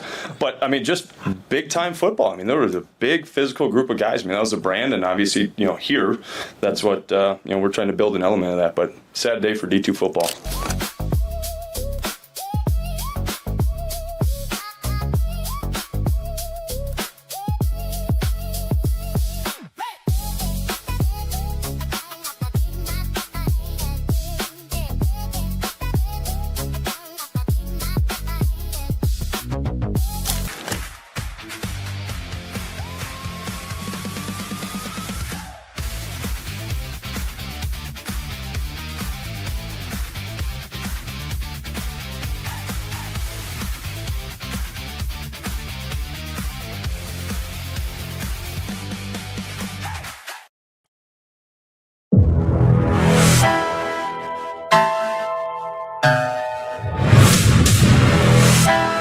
You're listening to Hurrdat Sports Live. I know my system. I know the defenses I've been a part of. We talk about being simple, fast, and violent. But I think if you would talk to our guys, we certainly try to carry enough to attack the opponent we're seeing. And we want to teach simply, but our guys still have to manage a decent level of install. Now, we're through day 6 right now. We're about 80% through the package, about another 20% to go with goal line and some end-of-game situations. But spring was such a jump forward for us. Like, they got an understanding of, the conceptual 100, 200 level approach. Now we're diving into the deeper details. Welcome back, Hurrdat Sports Live, presented by Next Gen Male Medical. That's Austin. I'm Ravi here at Hurrdat Sports HQ. We are joined now by Brian Christopherson, Husker 24/7. BC, how we doing this morning? I'm doing well. How are you guys? Oh, not too bad. Just talking some Rob Aurich this morning. It was good to hear from him and Coach Yelk as well as a couple defenders. Is there anything that you've noticed so far from, let's start with Aurich in particular, that has stuck out to you just in terms of like something you're keeping a note on for later in the season? I mean, I was listening to your guys' first hour. I do think something that can be critical once you get to like October, when you feel like you're under the heat lamp or after you've had a bad possession, is I do feel like he definitely has a player coach vibe that sort of jumps out at you. It's the way guys talk about him. It is the way he communicates about his players too, that gives that impression that that's a real thing. I know Austin mentioned like him, calling guys by their first names and having sort of that relationship. And it's little stuff, but that stuff does matter. And I think that could be important when you get to the season where you have that sort of relationship. They've had a little while to build trust. And I also think we'll see if it pays off like they hope it does. But moving the spring up, I think, was incredibly valuable, especially with new staff members, at key spots like your DC, your D-line and your O-line, just to get the 15 practices on tape. And then you had more time with it to sort of like dive into what that tape showed. You sort of knew guys' skill set, and you were able to think through it a bit and what you want to do with that and meld as a staff within that. And I think that was probably a smart way to attack the calendar. And I would guess if it goes like they hope, they'll probably do that again in the future. So it's some of those tweaks that they've done that I think we don't talk a lot about, and it can kind of make people's glaze over probably. But I think it could be it could be really important, and it has probably helped them as they've got into this fall camp, being probably maybe a step further than they would have been otherwise. BC, looking at just your time and what you posted from videos of what you saw in practice, especially from Yelk and Aurich, just because that's who we heard from yesterday, did you get the sense that there's a similarity in how they talk maybe about how they go about practice while they're talking to you in the media and how the practice actually unfolded? Or do you feel like you didn't get to see enough to really translate how that looks? Yeah, that's a good question. I don't know if I saw enough to really make a too big of a statement on it, and honestly, to give people like the kind of a peek behind the curtain what it is. I mean, it's like 20 to 25 minutes that media is over there. And someone like me is kind of just bouncing around station to station, like with my little iPhone shooting video and stuff. And you're picking up some kernels and you're hearing stuff and all that. But it's probably not the best way, honestly, to dissect the practice or give too big of opinion anyway, just off 20 minutes. But I do like the connection that Aurich has with, obviously with Yelk, because they went to the same school and have coached together, but Corey Brown, Roy Manning, I think that's a big deal. I know sometimes people get their feathers ruffled when a guy hires people in his orbit, and I never get that, because that's what happens everywhere. You hire people you trust, that the way they teach, and you respect the way they teach. And I think that's the key word here is teach. If these guys are as good as Matt Rule hopes at that part of it, it was something Mike Eckler really excelled in with the special teams last year. And you remember that quote Rule would say with like Eckler, like everyone would get fired up about like him, jumping up and down on the sideline and Captain Red Bull and all that stuff. But really what made it effective was he was a good teacher, and he made it simple for guys to process, and then you saw it executed at a better level than it had been. And I think that's sort of the hope here with Aurich and the guys that he's brought in. And I think you saw up front yesterday with Yelk, anybody who watched the video of him, he's a guy who communicates really well, and has obviously done it at the NFL level, which I think is useful. And that's a key spot. I mean, that safety position, as much as we talked about the D-line last season and sort of took our shots at that group, they were not good enough on the back end with their angles, with their tackling, with their command. I think, Singleton's a really good player, but like as a whole, they weren't where they need to be. And so that, I think, is going to be one of the biggest tells of this defense this year, if they make a big step or not, is that safety spot. And obviously you have McDougal, who's got the experience in the defense, but I think Jameer Khan is sort of built like Owen Chambliss in the way that he wants to just absorb football. And so that's good. Rex Guthrie's back to push it. They've got guys like Caleb and Justin Redd on the back end who are going to try to have a say in things too. So if Tyler Yelk can get a lot out of that room, Donnie Jones is sort of the nickel they think he can be. This defense looks a lot better in a hurry. And it's just as important to me as the defensive line, which we probably put the microscope on the most. BC, when you're looking at obviously you only get the tiny glimpse into practice. Is there anything you do look for specifically that you're just like, hey, I feel like I can learn this in 20 minutes or in the little bit that we get to see? Or is it more just like, I got to get some pictures? Vertical video. I did love the vertical video. That was a good look for you. It is a little bit of the latter, just get the pictures, to be honest. But okay, I was around the running backs probably longer than anybody else. And EJ Barthel, when you watch him coach, I know everybody's got opinions about this coach or that coach and how their room is stacked up and all this. First off, EJ Barthel's a really good recruiter. And then you heard Saturday, Matt Rule say, I trust EJ is going to have those guys right, like at running back. I just feel good about it.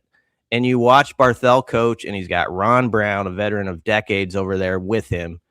And they're going through these drills, and the way they are so detailed and the way he makes guys run it back again, if something's just a little bit off, I really think that position group's in good hands. Like that, it's one of my least worries about this team, even though it's been one of the most talked about this offseason.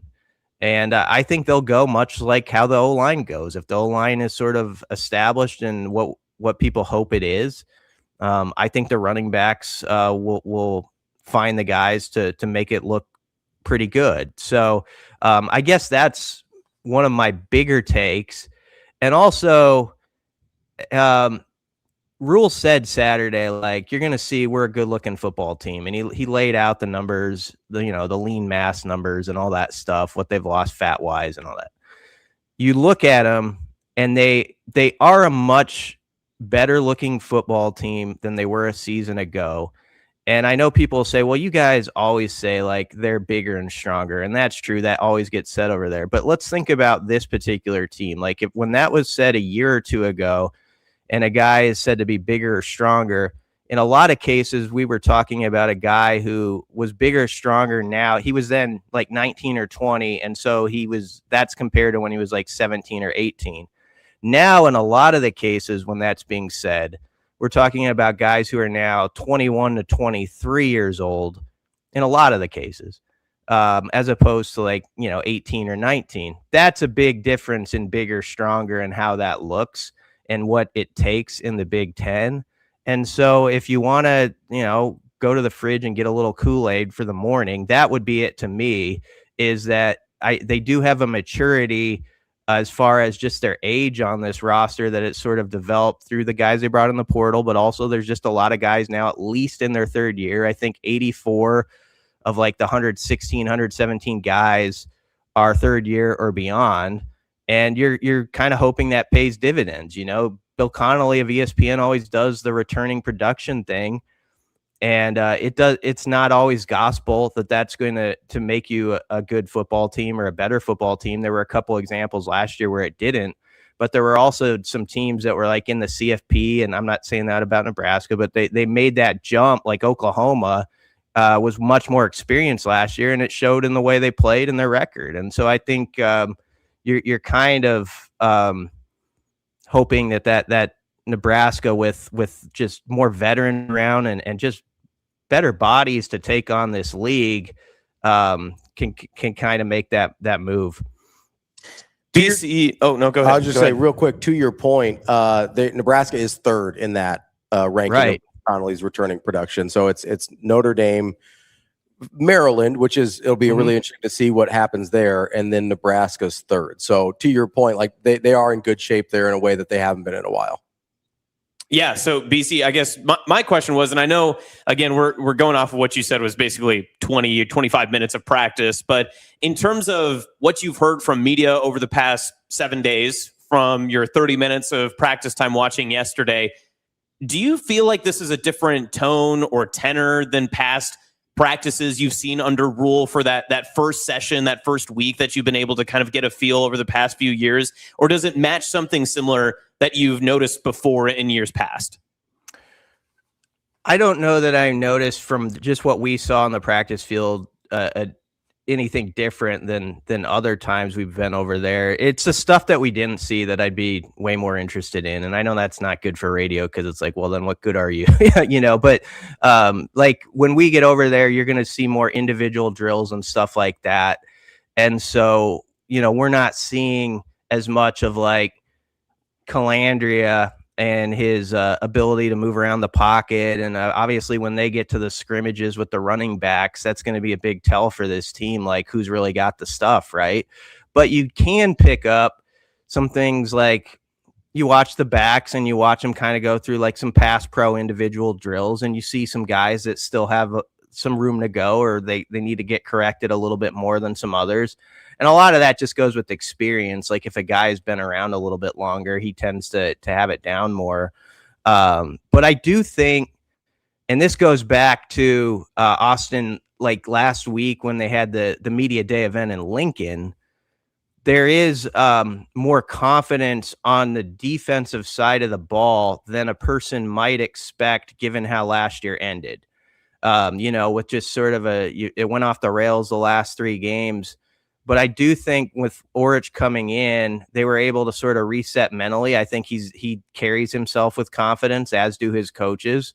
And that goes from the top down usually. There's a ripple effect there. And I think you do see some of that. Now we're going to see how real that is in a month or so. But I also think they've done a good job of, finding high football IQ guys, and really made that important, like that they brought in from the portal that could blend in without it taking like a long time where you sort of had these off-roads where you're still trying to figure that out now. I feel like Chambliss, McDougal, Whittington, Anthony Jones, these are key guys. Dexter Foster, you saw yesterday. They all sort of fit as just part of it now. And that's so key now in this day and age. Like, teams switch over every year, everywhere. But who really becomes that team where you're close-knit and you have a togetherness? And Jameer Khan and McDougal said something that's interesting, and you hope this is really true. Khan was saying how, like, there's a togetherness, but guys are not afraid to hold each other accountable. And I think that is not easy to do on teams nowadays. And if you do have that and guys are willing to take that tough love, that can make you a better football team in August. And again, it can really make you a better football team in September or October when maybe someone has an 8-play touchdown drive on you and then you go to the sideline. How do you work that out? What type of togetherness do you have then? Are you able to take the critiques then? We'll see. But I think there's an optimism that's tracking the right way to give them a shot there. BC, I understand as I ask this that we haven't seen much of anything outside of what we saw yesterday and the spring game, but you kind of mentioned how you feel about the running back room, and I think that's fair. Is there a group that you don't really have any questions about, or what group do you have the fewest questions about in terms of positions? There's not one group where I'd say I don't have any questions about. Like, I think everybody's got to answer the bell. Mm-hmm. Like O-line, like if you want to do the on paper game of the off season, what's it look like in the preseason magazine? They're actually the group where you're like, and I feel like this is, you guys, I don't know if you'd agree with this. They're the one position group I felt like in this off season where there's always been sort of pushback. There's always been like that, yeah, but clause, right? Like to everything that's said, if it's a little optimistic or, yeah, well, they could do this. And then it's like, yeah, but schedule, whatever, there's always something. O-line was the one position group, and it's maybe the Jeep factor. It's the 3 portal guys that people really liked in January. So that kind of gave everybody a jolt right off the bat to start the year. Pritchett, Evans, where people will kind of go along with it, I feel like, and be like, yeah, I can lean into that a little bit and believe that's going to be a really good group. So they're the group I would be probably with the majority in saying, I feel like has a really high ceiling. And I also like that they have expectations for themselves. Like it was, I think, Mubanga who said, if you don't have confidence in your skill set and what you're going to get done, what are we doing here? And so sometimes you'll get that pushback too in the offseason when a player within the walls says something like they think they're going to be the best at this or whatever. And people are like, enough talking, Well, they're asked to talk once in a while. And if a guy is going to talk, I'd rather hear that from him than the alternative. And so offensive line, though, to your question, is the one I feel good about. And the receivers yesterday, when I was, watching like Quinn Clark go up and high point a ball in the back of the end zone, it was against air, but it still, like, you see him and like the confidence I think he's gained since the bowl game. And you see Quasi out there now with Ja'Cory and Isaiah, and Cortez could be a 5th guy. I think they legitimately could have the guys to, have a 5 or 6 deep there at receiver where you don't see the drop off. And that really hasn't been the way it has worked out. In the past, we've talked about receiver like that's a possibility. And then, you get to like the Iowa game and there's like two or three guys you feel good about. And, Billy Kemp is limping around trying to give you reps because there's nobody else. Like, I think they're past that point, but now is a chance to sort of stamp that down with confirmation and prove that going forward. BC, I want to talk about the wide receivers there for a second. Do you feel like this is a group where you can feel confident that they're going to find ways to get open? I feel like that's kind of been sort of a storyline over the last couple of years. And I don't know how much of it is, guys were open and Dylan's not getting rid of the ball, or, the scheme or plays that were getting checked into didn't match up with what kind of they had practiced or what worked well against that defense. But like, do you have a level of confidence with the individuals in the room that they'll be able to get open on a consistent basis? That's a fair question, because I think the one thing, especially going into last year, was like, there's not enough separation there. And I think they got better at it, but then whatever momentum they might have had sort of tailed off at the end of last year. That was really nobody's fault. You had the injury, and then, Latif got hurt in the Iowa game and stuff like that. But they do have to show that they've taken a step in sort of separating. And also, the biggest thing is, like, are there at least two guys who can truly, in a game, take the top off of defense, where it's a threat, where you can maybe it's the first quarter and it's an incompletion 50 yards down the field, but the defense has to think about that play's been put on tape, and that option is there, and they realize there's a guy or two who can run past them. And Dana, I think, mentioned it last week kind of in passing on the on-field practice interview, that there's maybe some of that developing. So that to me is the biggest thing, because like you hear Calandria, even though he's sort of clipped in his answers, the one thing he talks a lot about is explosives.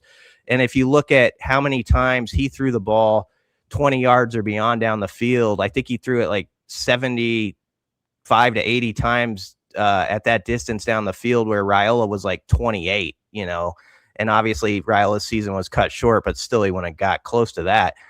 So Calandria is going to give those guys a chance to show not only that they can run past people, but I think he's going to trust them, like in some tight spaces, like that's your ball. Like I'll put it there. You go get it for me. And so we're really going to see what they're made of, because I think there's going to be more.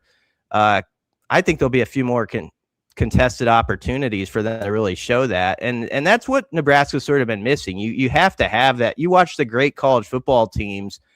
I mean, some of the plays that win games, you're watching a high level SEC game or whatever.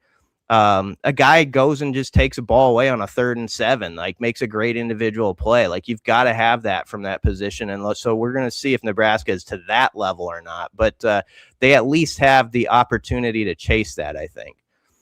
Brian, you might have answered that just with answering Ravi's question, but is the receiver group the most confident that you see on the team, just from what you gathered and what you hear, what this came about from last year? Or is there another group that you can kind of feel that confidence brewing and growing as the fall practices continue?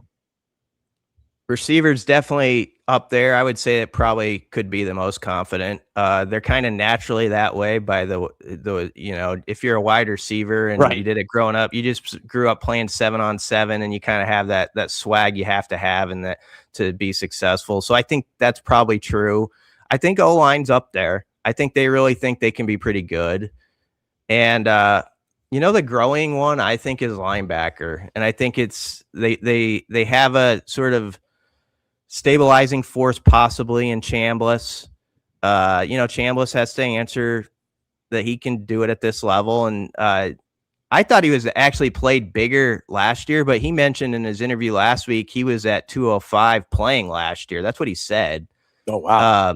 I thought he was like 220, but he said that, unless I just misheard it, but I listened a couple times. So he's gone from like 205 to 240 in a pretty short time. So that's going to be interesting. But I think they're with him and, V9 and Foster, who's 235. I think that they're a group that expects they're going to get stuff done. So linebacker is probably the one where you're seeing it growing a little bit, where there's a feeling like let's be good because, this guy next to me I think's pretty good and he's going to make me be better. And hopefully that sort of feeds off each other. BC, there was a comment in the chat just now. It says an interception 40 yards down the field doesn't sting as much as an interception on a pass 10 yards down the field.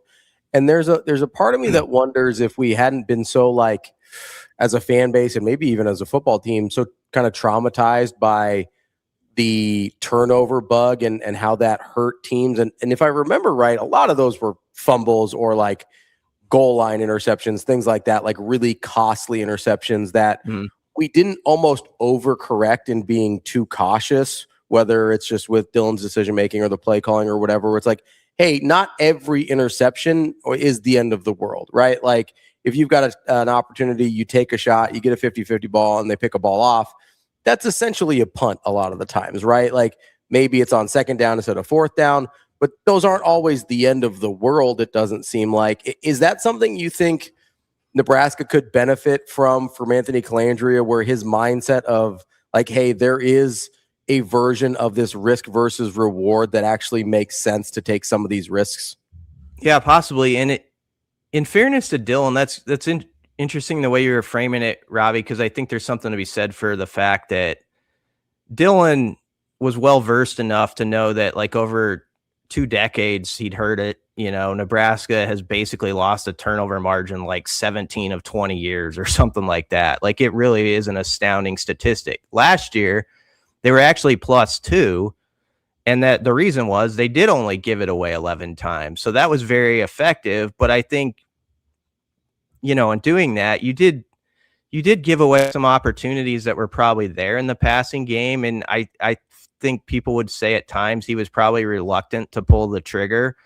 I think the biggest help with Calandria in just sort of piecing together like what they say and, sort of plays extending and sort of studying Diego Pavi at Vanderbilt last year and what they did is on some of those deeper passes, ideally it's a very low percentage risk play because it's sort of off an extension on some of these longer pass plays we're talking about where Calandria is outside of the pocket and maybe your receiver has had time to, it's sort of the second act of that play where you're either going to hit him or you're not. But in a lot of those cases, it feels like, unless it's like him throwing across his body or something, I think it's probably less riskier on some of those extended plays that it's going to get intercepted, So, but yeah, the point is fair. Like if you get it picked off 40 yards down the field, it isn't the end of the world.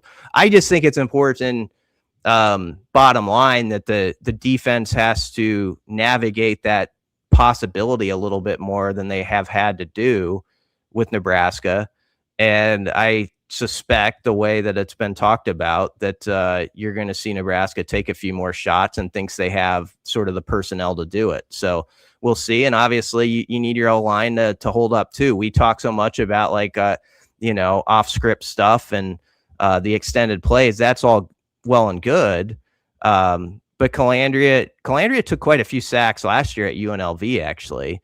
And because, trying to extend plays and stuff like that. And a big thing to me is still like, can you do it in rhythm? Like Charles Davis, I was talking to him at Big Ten Media Days, and he's like, it's great to have that running quarterback. You still have to have that guy can put, his foot in the dirt and on time hit that completion, on 3rd and 5 where it's not sort of a circus act or anything like that. So that's going to be key as much as we talk about the other stuff.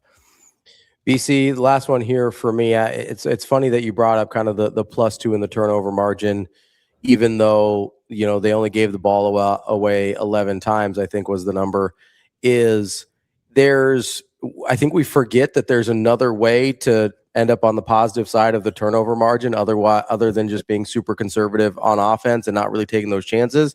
And that's to actually create turnovers on defense. We heard some of the guys talk yesterday about take 3, right? They're trying to take away 3 times on defense. And that's a thing that Nebraska hasn't really done recently. I mean, 13 turnovers caused last year is about half of what will get you into the top, like 40-ish in the country. Like there may be as much room to grow in taking the ball away as there was not giving the ball away in recent years. Yeah, absolutely. They had 13 takes, and I think you want to be north of 20, you know, to really be rolling there. You know, San Diego State last year, like they were 5th in yards per play allowed, 6th in scoring defense. I mean, they had great numbers, like a lot of top 10 numbers. They weren't like top 10 in takeaways, but they did have 15 picks. They only had, I think, 3 fumbles. I just wrote this story. It's not like I thought about this a lot. It's not like I go to sleep thinking about Rob Aurich's defensive numbers from last year. But I did. BC, speak what you know. Yeah, but they had 18 takes. I'm pretty sure of that.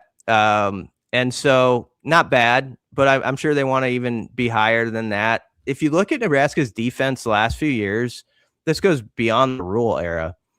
They haven't knocked the ball out enough. Like we always talk about picks, but there haven't been enough of the, like, some of that's because they haven't had just that pass rusher who like come, you know, blindside, or that has that hit where the QB's not expecting it or whatever. But the ball just hasn't been on the ground enough. Like I was excited last season in the opener against Cincy when Vincent Shavers had that play, you know, where he knocked it out and they end up scoring. That wins them the game in some ways. Because it just is something we haven't seen a lot of, but it didn't really transpire the rest of the year. They only had, I think, 4 forced fumbles, and there was like only 4 teams in the country that had less than that.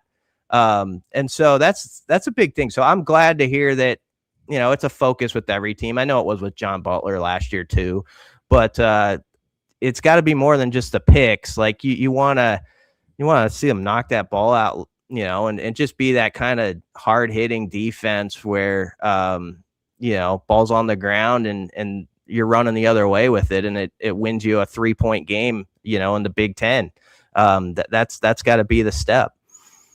That is Brian Christopherson, Husker 24/7 BC. Appreciate the time as always. We'll talk to you next week. Yeah. Thanks, guys. Thanks, BC. That is Brian Christopherson, Husker 24/7. Let's take a quick break. We'll be back with Andy Kendeigh from KETV. That's Austin. I'm Ravi. It's Hurrdat Sports Live.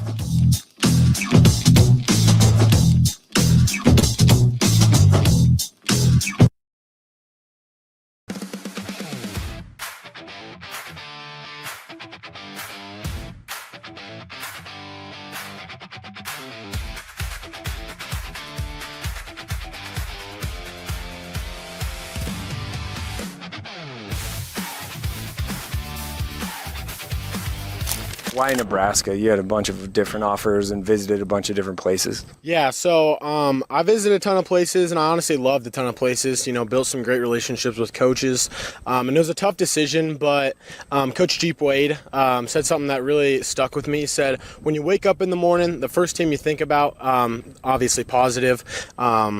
That's probably where home's at." And so I felt like the weeks after I was going on official visits, it was like I'm waking up and I'm like, you know, Nebraska's home. They've got so many pros. I think the program's like such on the uprise, things that people don't see and things that people do see. So I just think that there's things like at Nebraska that, you know, other places may not have had. And so I just think that that's kind of why I made that decision.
out yesterday, right?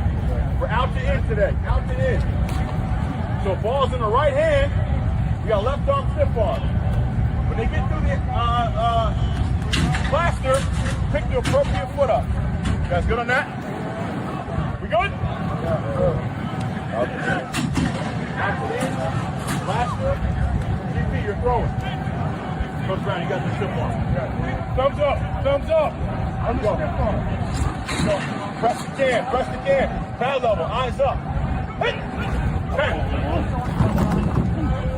Nice stiff arm. Nice stiff arm. Nice stiff. Here we go, guys. Pad level, guys. Pad level. Hey. Up on. Hey. Make sure they get through. High ball. Lucy, back up 3 yards. Thank you. All right, ball. Come on, ball.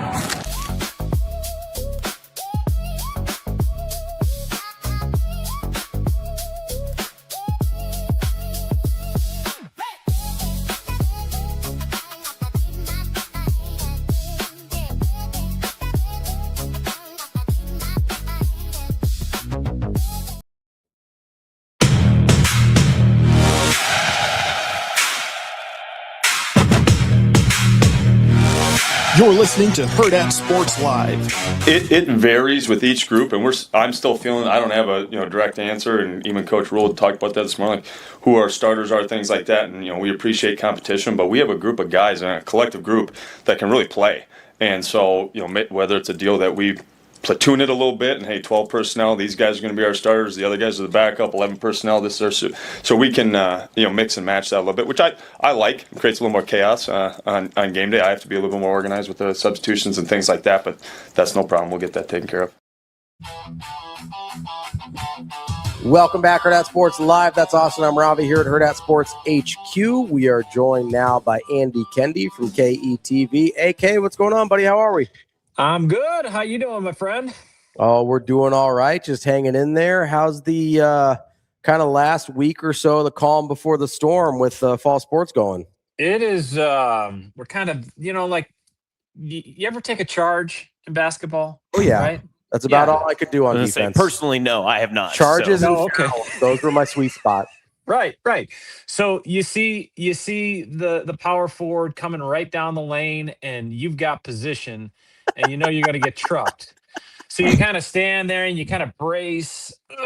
That's how I'm feeling right now. But, it's all good. As long as you get the foul called your way, if we're going this way, that's good. That's a good attitude to have, AK. No, I like that. I like that thought. As long as you cover the sensitive areas, it'll be fine. Cross your hands, hold your wrists. Oh. Andy, were you at the Broadcaster Hall of Fame yesterday? I was not. I was anchoring, but I will be at the awards tonight. John Baylor, the MC. Yes, but gotcha. What a class going in yesterday, Kevin. That's what I was going to ask. I didn't know if you just had relationships with all of those guys, or just Cougs, or just I just kind of wanted you to hear your thoughts on just some of those guys that go in. Well, I mean, Kugler obviously is a no-brainer, and whether it was this year, last year, 5 years ago, 5 years from now, that guy's a slam dunk. I mean, when I was fortunate enough to win the Sportscaster of the Year thing a few years back, I joked with him. I said it should be the Kevin Kugler Award because he won like 8 or 9 in a row for the state of Nebraska. The guy's a one of a kind, and he's just the pro's pro and does great work. And I think it's something that Nebraska, the University of Nebraska, and the state of Nebraska can be real proud of, that he comes from here. And he's a terrific guy. And I love his sense of humor. Some people take it the wrong way on Twitter, but I get a kick out of it because you know where he's coming from. I was stunned to find out that Austin and I were not elected to the Hall of Fame. So listen. There's always next year. There's always next year, right? You'll get the knock on your door next year, fellas. AK, great question. Okay, so let's say that knock comes for you eventually. I hope so for you. Who do you want on the other side of that door? What kind of jacket do they wear, by the way? Is it do you go with the same gold jacket? That's a good question. Yeah.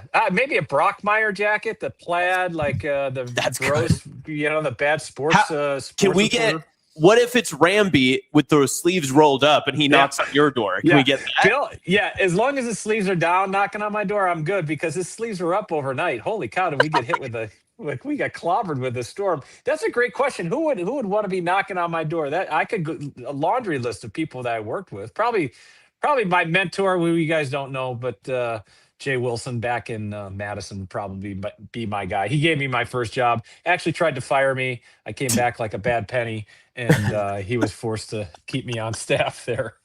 That's incredible. That is a great story. Oh, speaking of that too, I did love your video with Lauren yesterday, or maybe 2 days ago with the tape. Were you dusting that off, or was that just like decoration on the desk? Where did that come from? Okay, so we've got this sliding little file cabinet, right? But it's got padding on top, so it can double as a seat, a stool. So she came over to my desk, and we had to talk about a couple things. And the newsroom is such a big community. Sometimes you got to talk a little lower. So she came over to talk to me, but I had I stack stuff. So I have I had an old tape there, old credentials, something like that. So she's clearing this off. She goes, "Why do you have a toolbox on your file cabinet?" I go, "What did you say?" And she goes, "Yeah, a toolbox. That's a tool set, isn't it?" And I go, "Oh my God." She goes, "What?" And then she starts laughing because she knows this is one of those, I'm young, you're old, you're going to teach me your ways, sensei. And I said, "Lauren," I open it up. I go, "This is the way that we used to record things on tape. Like when we would record a game, we actually had to press a button, and it was a big beta tape." And she was stunned, and she was like, "Oh my God, we have to make a video because I'm so embarrassed, and I will never live it down." I mean, we have one of the cool things about our place, guys, is that we've got on our big studio file cabinets, we have a kind of a progression, like the evolution of the shooting camera, where it starts with, when you're doing film, like reel to reel film, all the way to the current cameras. And so all the people that get hired in the last 5 years, they've never had to work with tape. Right. So we say, "Hey, we got to shoot some tape, or we got to edit some tape or whatever." There's no tape involved. It's all digital on these little cards. But back in the day, these things were enormous, these tapes. And she had no idea. And she was so embarrassed. That's what that came about. So Lauren's the best. She rocks. Yeah, no, Ravi and I had the same experience. He was trying to show me MySpace the other day, and I was like, "I've never seen this before. This is nothing I'm familiar with." I was like, so here's how you arrange your top 8.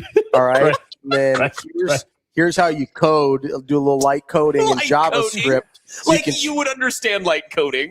Listen, if anybody does, it would be me.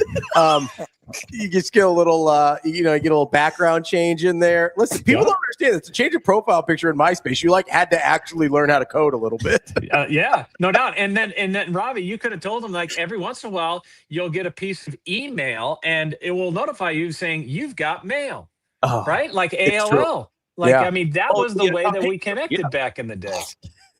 No, my favorite was, I was a big AOL Instant Messenger guy. You had the whole thing, little windows and stuff. It was yeah. Wow. Yeah. That yellow guy running. Right. Oh my God. Andy, do you remember your screen name? It was AK something or other. Like AK and a bunch of numbers. Probably AK in my football jersey and baseball jersey. And favorite numbers back then. Yeah. Yeah. Something like that. What about you?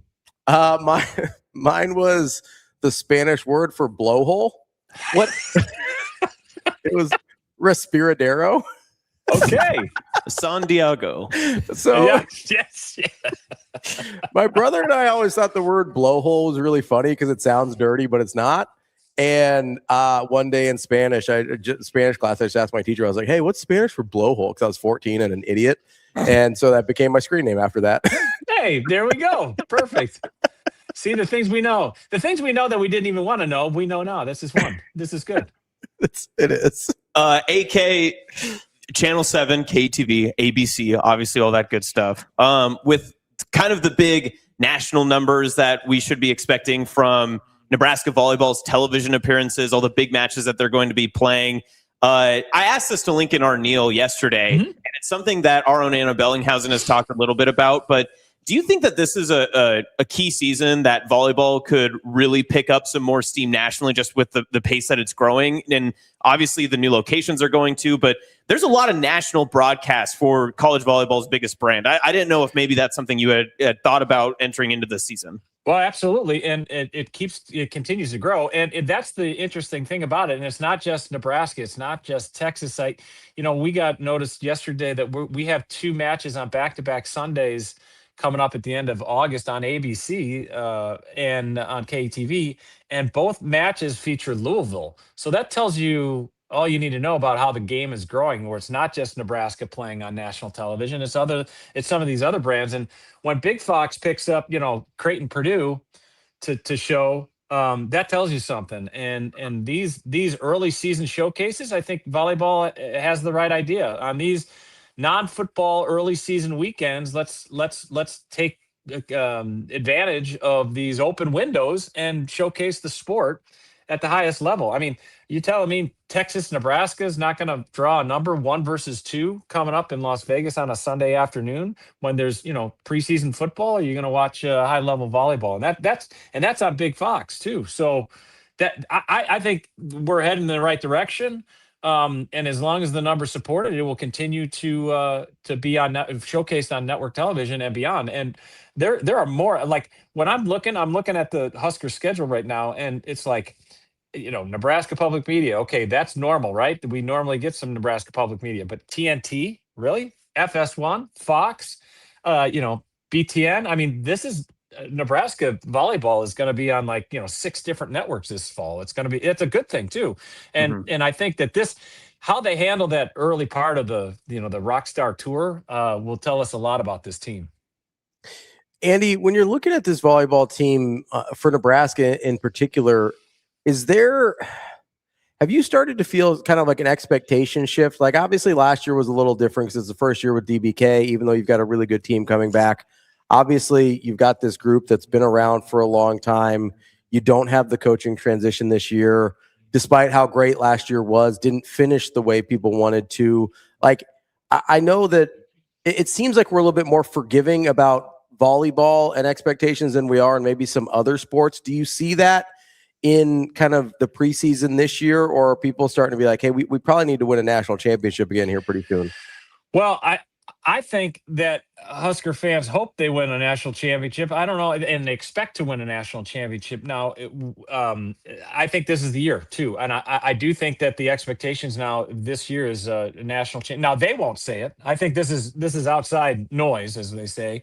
But I mean, with all the pieces they have in back, I think anything less than a national championship for them, from the outside volleyball world, would be a little bit of a disappointment because of who they have and what they have in terms of where they're at in their collegiate careers. So whether they do the 5 for 5, that's kind of up in the air about the core of this volleyball team, whether or not they come back for the 5th year. Tomorrow isn't given. We don't know. We know that legislation changes every day. So this is the year that really is poised for them to go all the way. Now, I go back and try to dissect last year and, the undefeated season and all that. And, maybe the pressure of being unbeaten was an unnecessary, unintended pressure point for them, but I will tell you, when you look back at that Texas A&M match, the one that they dropped at home, that was one of the great volleyball matches of the season. And you could make the argument that could have been, if the pairings were a little different, those 2 teams could have met in the final. It was that good.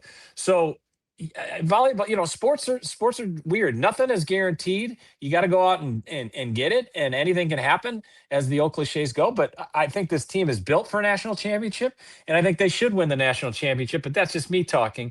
And you have to take care of business on the court. AK, I feel kind of bad. I just kind of how you're talking about in that sense with the storylines, the seniors, all that stuff.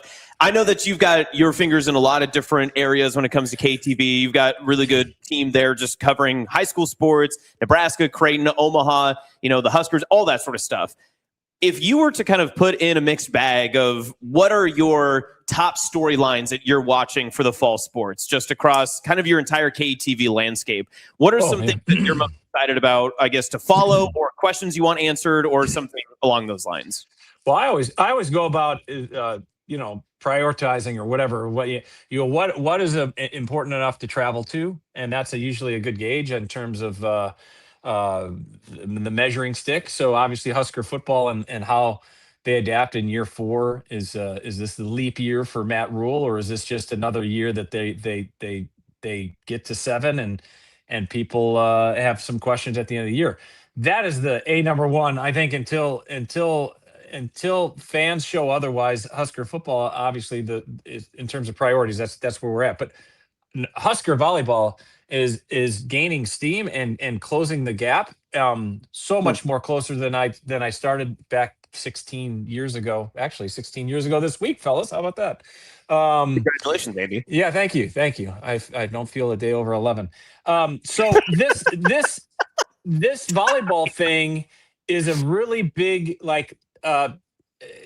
development. It's really evolved in terms of how much.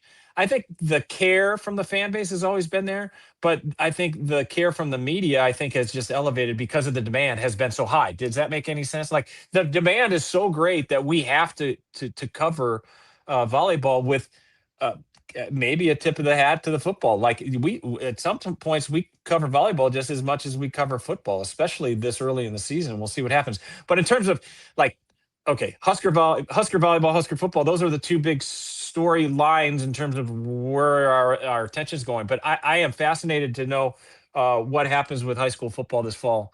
We're just 2 weeks from Friday away from having our first games, and to see the Millard South team on the field, I want to see who can challenge them. I want to see Westside. That Millard South Westside is appointment viewing, and see if there's any other team in Class A that can come close to either of those two teams. And I think those are the three biggies that I'm looking at this fall. And this is not to disparage any of the other sports going on, but obviously that's where our attention is focused. And back to volleyball, it's not just Nebraska volleyball. I mean, Creighton, by the way, back-to-back Elite Eights, and they're ranked in the top 15 again. I mean, that's a story that just keeps going. And I think some people around just almost take it for granted that we are such a strong volleyball state. But think about it. You've got the opportunity to watch two nationally ranked top 15 teams in the same state. And, by the way, one of the best teams in the Summit League right down the street. This is the golden age of volleyball, in my opinion, in this area. Andy, just get ready. Week 1, Millard North, Millard South. Those Patriots can catch these L's. All right, that's all I have. I'm just looking I'm looking forward to the signage in the stands. There were some pretty good signs last year whenever Millard South came to town. So I'm looking forward to that. Yeah. Do you think we're getting Millard South activity passes for media? I feel like we're going to see some packed sidelines again.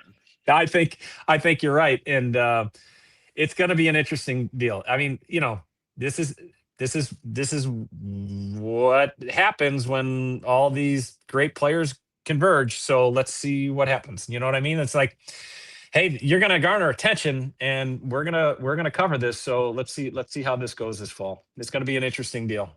That's Andy Kendeigh, KETV. AK, appreciate the time as always. Great stuff. We'll talk to you later. Thanks, fellas. Thanks, Andy. That is Andy Kendeigh from KETV. We'll be right back. Coming up next, we've got Evan Stone from 93.5 The Drive in Central Illinois. We'll talk a little Illinois football as we move on to Nebraska's next opponent in our schedule preview. That's Austin. I'm Ravi. It's Hurrdat Sports Live.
Let's go. Let's go. Pad level. Pad level.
That was a dark day when that, I'm not from Nebraska, but I vividly remember that shook me. Like going, holy cow, a proud program like that. I mean, that football was good. And I remember that being a physical brand of football. What was his name? Zach, the big option quarterback, played tight end for the Bears in the league. Zach Miller. Yeah, I mean, I try and tackle him. So we were in the Cactus Bowl D2 All-Star game together. And we're on the bus sharing stories. And he's like, wait, what number were you? I was like, 24. He's like, you're on my highlight video. I'm like, oh, okay. I mean, you're an NFL tight end running option quarterback, and he just struck me on the sideline. I knew what play it was. But, I mean, just big-time football. I mean, there was a big physical group of guys. I mean, that was a brand, and obviously, here, that's what, we're trying to build an element of that. But sad day for D2 football.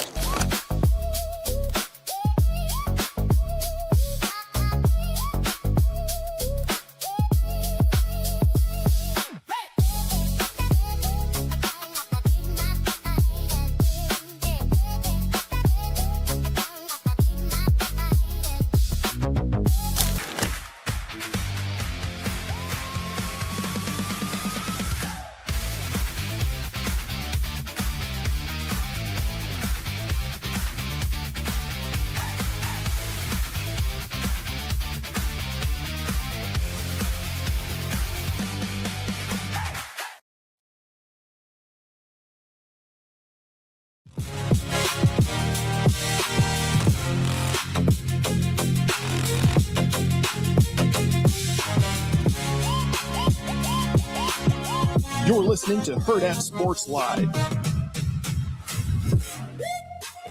Welcome back, Hurrdat Sports Live, presented by Next Gen Male Medical. That's Austin. I'm Ravi here at Hurrdat Sports HQ, reminding you, call our friends over at Next Gen, 402-614-9700.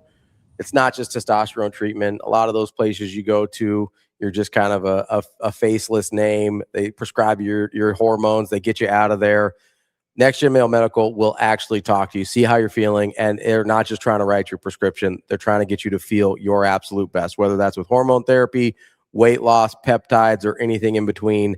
They can help you out and get you feeling the way you want to. Again, it's 402-614-9700, Next Gen Male Medical. Do we have our guy, Evan? Yes. Let's get to our guy, Evan Stone, 93.5, The Drive.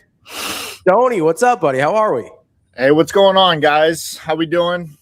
Doing good, Evan. I'm glad that you're on camera, but I just want to let you know that in case you weren't, we were prepared for your on-the-phone graphic. Would you like to see it? Oh, yeah, let's do it.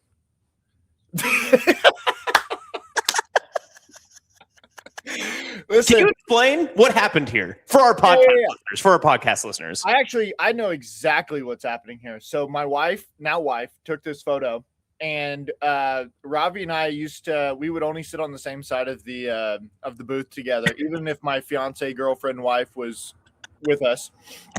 And She was giving us scenarios. I think she just walked in on me and Robbie's wife. Or he just walked in on me and Robbie's wife. Wow. I think that's what it was. You guys have a unique friendship. I almost wish I hadn't asked that. Do you remember where we were at? Is that a Chili's? It's Applebee's. It was Applebee's in Papillion, Nebraska. That's where that was at. Yeah, that's good times. So yeah, no, we're doing good. Hey, last night we had some storms roll through here. Yeah, I saw that. You had some like tornado warnings, didn't you? Yeah, one touchdown around here. Oh, that geez. was kind of crazy. But then afterwards, like the weather was perfect last night. So I'm outside last night putzing around. I got my speaker. I'm a big like R&B guy. So Brian McKnight radio is kind of going. So I got Brian McKnight. I got Boys to Men, Casey and JoJo. You know all the hits are coming through. And I turn around and my neighbor's poking his head over the fence. And I'm like, hey, what's up, man? He's like, hey, are you okay? And I was like, oh, no, he's like, oh, man, I thought your wife left you. Right as my 2-year-old walks outside and is like, mom's leaving? Like, oh, no. That's the conversations that I had to have last night. So I'm excited to talk football today. That's good. That's good. Evan, I have a question for you at the end, but we've got to get to this Illinois football preview because you're the expert we know. So my biggest question just for Illinois coming in is the biggest concern for Bielema, because he's been weirdly confident. Like he's doing his media tour of like he knows something that the rest of us don't almost. And I liked his moxie at Big Ten Media Days. Is the biggest question for him, and maybe he already has it answered through the start of fall practices or what he saw in the spring, that all these new pieces, all the new players that they have coming in, can they produce at the level that they need to compete the way they have the past 2 years? Well, I mean, that is a big question. He's been huge on, okay, you look at our offensive line. Our offensive line, we're replacing 4 out of 5 starters. But all the guys that are coming in, what he's been hitting on all offseason, all summer is, they're new guys in the system, but they're not new guys to football. Like these are old guys that are coming in, and they've got a ton of snaps under their belt. They got a ton of snaps playing college football. And so it's really just getting them to gel together. I think he really likes what he has. And definitely there have been a lot of questions and a lot of people kind of maybe sleeping on some of it. But honestly, I think Coach B likes that. He likes getting on his Twitter game. He likes, people doubting what he's got in the room. And so Caden Hauser's another big one at quarterback. He started his career. He survived the Mel Tucker experience and got out of East Lansing, went to East Carolina and kind of reinvented himself there. And so now he's got one more go around, and Illinois has put 3 straight transfer quarterbacks into the NFL. So I think it's an awesome opportunity for him. And then a whole new defensive system where we got a new defensive coordinator. It's kind of the first major overhaul in Bielema's tenure at Illinois. And so that's like the biggest question mark for everybody right now is, what is this defense going to look like? Evan, that is where my question starts, not just with the defense, but kind of the lack of continuity in general, right? We talked last year about how Illinois' superpower was kind of how many returners they had, the fact that they were, I think, the only team in the Big Ten to return quarterback, both coordinators and head coach from one year to the next. Obviously, those things are not true anymore. Luke Altmaier's gone. You mentioned Henry, the defensive coordinator, is gone over to Notre Dame. You've still got the same offensive coordinator, still got Brett Bielema, obviously, but a lot of turnover. You mentioned 4 out of the 5 starters on the offensive line. Is it too much or is it making too much of an assumption to say, hey, because the continuity was the superpower the last couple years, that there is going to be at least some level of a learning curve and some growing pains going through or at least the early stages of this year? Yeah, I mean, there has to be. I think that's just kind of like a natural, normal, consequence response to having some change, having some turn. There's going to be growing pains, especially on the defensive side of the ball, where you're trying to figure out a whole new system and you got new guys you're trying to pop into the system. Now, we are in an age of college football or college sports in general where it's probably easier to do that than ever before. And you're a little bit more used to turnover because of transfer portal, because of you got constant new faces in and out. I'll also say something that helps is that none of the change was surprise. Like, it was all intentional change. And so it was all done within the framework of, I think, a goal or a plan that Coach B had. Nobody expected Luke Altmaier to be here this year. So that was always going to be the next plan, was replacing him. And so they've been, looking out for that for quite a while and planning on that for quite a while. And then Aaron Henry going over to Notre Dame, that was kind of a mutual parting. I think people were pretty frustrated with the defense last year. And it seemed kind of like, hey, let me hook you up as a buddy to buddy. So this isn't necessarily a firing, but it's you get to fail upwards kind of type of situation. And so to then go poach a head coach from the FCS level and bring in a whole new system where he doesn't have to coach, which I don't know if you heard, Bobby Houck, who's the coordinator over and coach at Montana, he retired out of the blue this spring and basically was like, I'm just done with this whole NIL thing, transfer portal. It's impossible to be an FCS coach at this point. Like, it's just ridiculous. Like, I'm out. And then Coach B basically was like, hey, do you want to just coach football and not have to worry about any of that stuff? Come be our defensive coordinator. And so he came over here, brought a ton of his staff and a ton of people who have worked in this defensive system. So I think that kind of softens the blow a little bit, that this was all intentional. There wasn't anything that was like, oh my gosh, we lost someone, now we got to figure this out. Wasn't part of the plan. And I think there's some airbags in that. But yeah, it's got to be natural. There's going to be learning curves. You start with UAB on a Thursday night, and they're not going to be good. I don't trust that they're going to be anything. Not a big Blazer guy? Not a huge Blazer guy. The thing I was most excited about was seeing Trent Dilfer, but now he's not even there. So it's like, it's whatever. And so you get a little bit of a soft landing there as well. And so we'll just, we'll see. But yeah, there's got to be some sort of a learning curve when you have so much change and turnover. Evan, most of my questions are mostly on the offensive side of the ball for Illinois. So looking at that side of the ball, I was surprised to look back at the stats from last year, and I always think of Illinois, you think of Bielema, you think of the way that he wants to run the offensive system, you just ground him out, but only 3.9 yards per carry, and there were some games that it felt like a slog at times, that the Illini just couldn't really get things going, especially against higher tier opponents. With the new changes, even though the offensive system stays the same, do you think that there's a potential that there could be maybe a more explosive offense coming, or is it still... Do you think it'll just regress kind of back to the same and just churn them out in those games?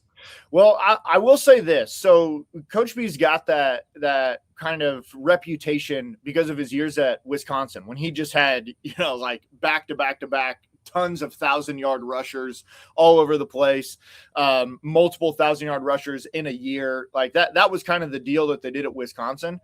And then he goes to Arkansas, and he has some good backs at Arkansas. But really, since he's been in Illinois, I mean, there was one year with Chase Brown where they gave him the ball like 8,000 times that season, which if you're playing fantasy football this year, Chase Brown needs to be a high draft pick with the Bengals because he's going to be on fire this season. But other than that, he really has leaned into these transfer quarterbacks, whether it's Tommy DeVito, whether it's a Luke Altmaier or John Paddock or whatever. I think he's let the coach Barry Lunney, who's our offensive coordinator, kind of dictate what they want to do. Now, I agree. Last year, one of the struggles that Illinois has had almost every year has been a slow start on the offensive line and getting any sort of push in the run game.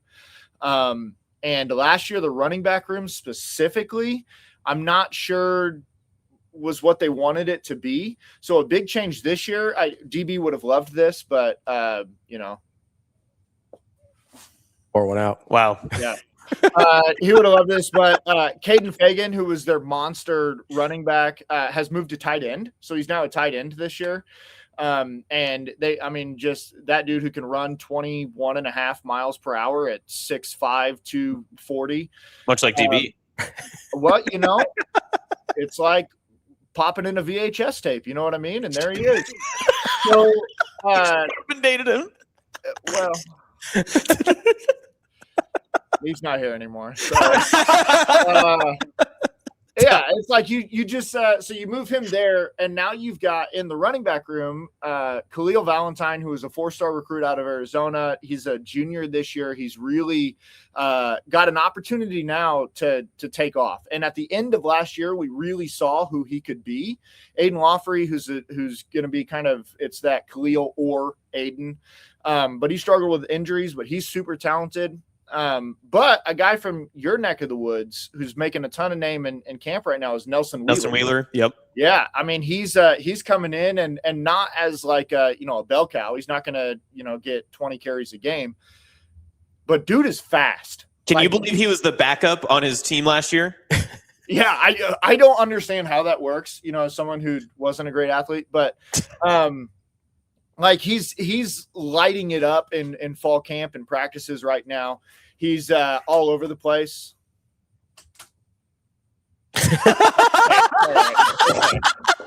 Yeah. Evan, for our podcast listeners, can you explain what just happened or what? My 10-year-old is not used to being famous, so I'm like that newscaster. Where's my wife to drag the kids inside? Good stuff. Oh wow, big slam. Yeah, I don't know, guys. Nelson Wheeler's killing it right now. Also hearing good stuff about Landon Von Segern, but offensive lineman coming to college. It's going to take a few years before we know what we got there. But good stuff so far. 2 Omaha guys.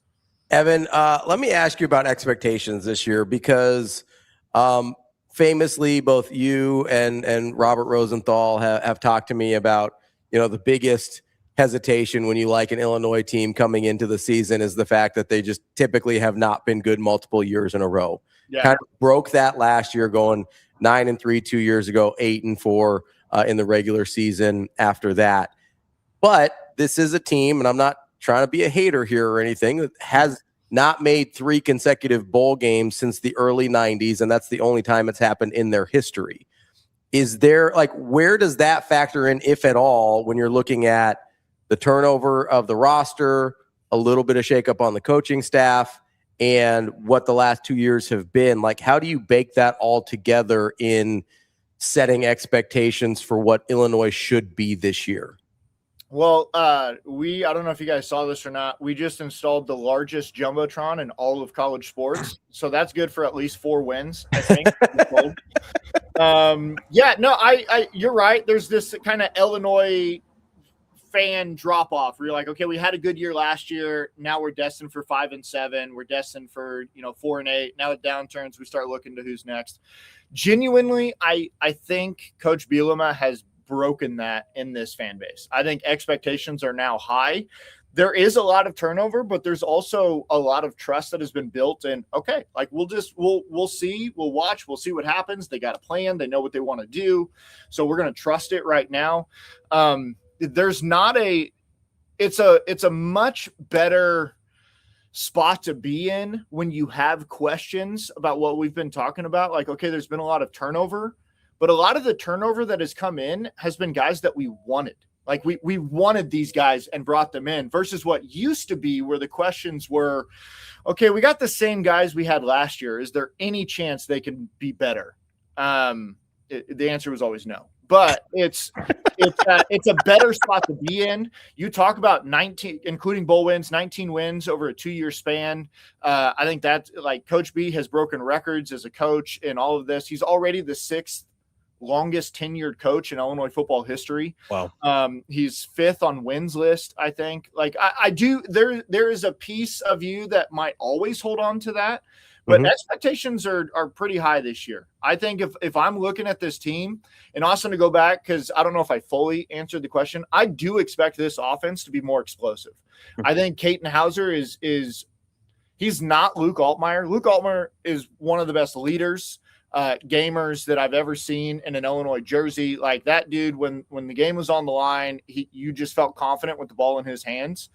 Caden Hauser, maybe not as mobile or creative in the backfield as Luke was, but he's his arm is a lot stronger. He can push the ball downfield. He's more decisive in his decision making. And so really it just comes down to what does that turn into when maybe the two most confident position groups we have on this team is wide receiver and tight end. And so I expect a lot of explosive plays. And with all of that, I think the floor for this team as you go through their schedule, the floor is probably 7 wins, and I'd put the ceiling at 10. And Ravi, I know that you're not high because on your Nebraska prediction video, we didn't even get a conversation.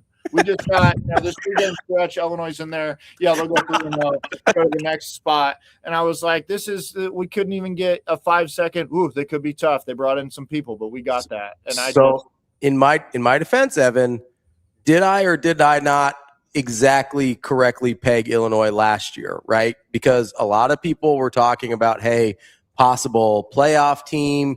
They've got all these guys returning, things like that. And what did I say? I said, hey, they made their leap the year before. I think they're going to have a very similar year to what they had last year. And that's basically what played out. I have a sense this year is going to be, I don't know if transition year is the right year, but the right term, but I think the way Bielema coaches and the way he likes to put his teams together, you're going to benefit way more in the next year or so after this team's had a little bit of time to get their seasoning than you will this year. So it's not that I think they're going to be bad by any means. I actually agree with you. I think the floor is about 7 wins. Yeah. I look at this schedule and I go, okay, it's not terrible. Really, your big daunting ones are just Ohio State and Oregon. And then you're going to have what I consider coin flip games between like Iowa, UCLA, Nebraska. And that's about it. Like those are 5 games. And so the rest of them, I think 7 really is the floor for you guys. But I think Nebraska by that point in the season is going to be pretty good. And I think that's going to be a win for them. But I objectively, that's a coin flip game at Illinois, 2 teams that are going to be in the middle of the pack, I think, of the Big Ten. I mean, that one for sure could go either way. I just think it's one that Nebraska can get. But it wouldn't stun me if Illinois won that game. Like Bielema hates Nebraska, so like there's always a little bit of piss and vinegar on that one. Yeah. Well, I mean, yeah, I'm excited for the season. I think this could be a good team. Can you put that Jumbotron back up on the screen? That was nice. Can we? Are you guys compensating for something, or what is that about? I mean, yeah, we're in Illinois. What? Your town's paid. Have some fun. So it's the largest one. And just so you know, we did a family movie night there on Saturday night to unveil it. And we watched Air Bud. That rocks, actually. Except to have a 69-foot golden retriever, that's my dream. Well, here's what happened is they picked a movie that came out before widescreen. And so it wasn't even the whole screen. It was like just the middle portion of the screen, and the rest were ads, and everyone was like, You couldn't get the Nolan Odyssey cut out here? Well, yeah. I it. Yeah, here's what happened is on the basketball side of things, David Mirkovic, who's on our team, he's maybe going to be the National Player of the Year this year, but he did just have surgery on his foot, so he's out for the next month or so. But he famously tells everyone that Air Bud is his favorite movie. That he watched it a lot in Montenegro or something growing up. So it's like, I don't know. Did you know that dog died less than a year after that movie came out? Why are you telling me that? Wow. Why are you saying that? I hope you lose every game from here on out, Evan. That's really neat. Why? I'm honoring his memory, Bud. All right. That dog still lives on. That dog just living forever. All right. If it makes you feel better, so that dog had cancer. And that didn't make me feel better. Well, hold on. So they had to amputate his back right leg. Again, things that don't make me feel better, Evan. We're getting there. We're getting to the good news. All right. And little three-legged Bud still played basketball. That rocks. He still loved to play ball. Post it up. Yeah, for the rest 5 months of his life. But like he enjoyed it. That was like, you know what that Evan does? Like, hey, is this gonna make you feel better? It's like, okay, so your wife took the kids. She also cheated on you, and she burned all your stuff in the front lawn. But you do get to keep the house. But Illinois football got a new Jumbotron. That's basically the story you just told. You're like, no, this will make you feel better. It's like, what are we talking about, man? Well, Jumbotron's pretty sweet. It is pretty sweet. It's Okay. it's a nice jumbotron. Evan, back to football. I asked this to our Nebraska football beat reporter on Monday, but I'm curious where you think in the projected starting 22. I know that obviously those aren't finalized. There's still non-conference play to go through, but where Illinois stands right now in their 22, where do you think that 22 ranks amongst all of the Big Ten? Where would you put them? Oh, great question. Let's see. They're not in the, they're not in the top 6, I don't think. Or I know they're not in the top 6. I think they could be anywhere from, like, if I'm going to take an honest, objective look at it, anywhere from 8 to 11 as a 22. But I think coaching staff wise, I think our coaching staff could be top 6, if that makes sense. So yes. I think that's kind of where that pendulum swings a little bit, where maybe the roster itself, when you look at an entire 22, isn't in the upper half of the Big Ten. But when you add in the coaching staff we have, I think this is a top half of the Big Ten football program. Where do you think that 22, or even just with the depth behind it, if you want to go 30, 40, whatever that will be, can you project and say, hey, these guys are going to get better as the season progresses? Do you think that movement could happen? Maybe not close to the top 6, like you mentioned. That's, very quality, high-level athlete, that sort of stuff. But do you think that it's closer to that middle pack by the end of the year if you're projecting, or do you think that it's still kind of in that 8 to 11 range? No, I think it definitely can get better. And a lot of that comes with the question of, so they're making this defensive system change, and they're going to a 3-3-5 system. And they've been, I don't know if I've ever seen a coaching staff be so secretive of what this is going to look like. So even people who cover this team on a day-to-day basis are like, I don't know. Like we could see there are a lot of guys that I think maybe fit this system better than the system they were in last year. And I think that's one of the reasons Coach B made the switch. But because of that, I think there is so much room to grow.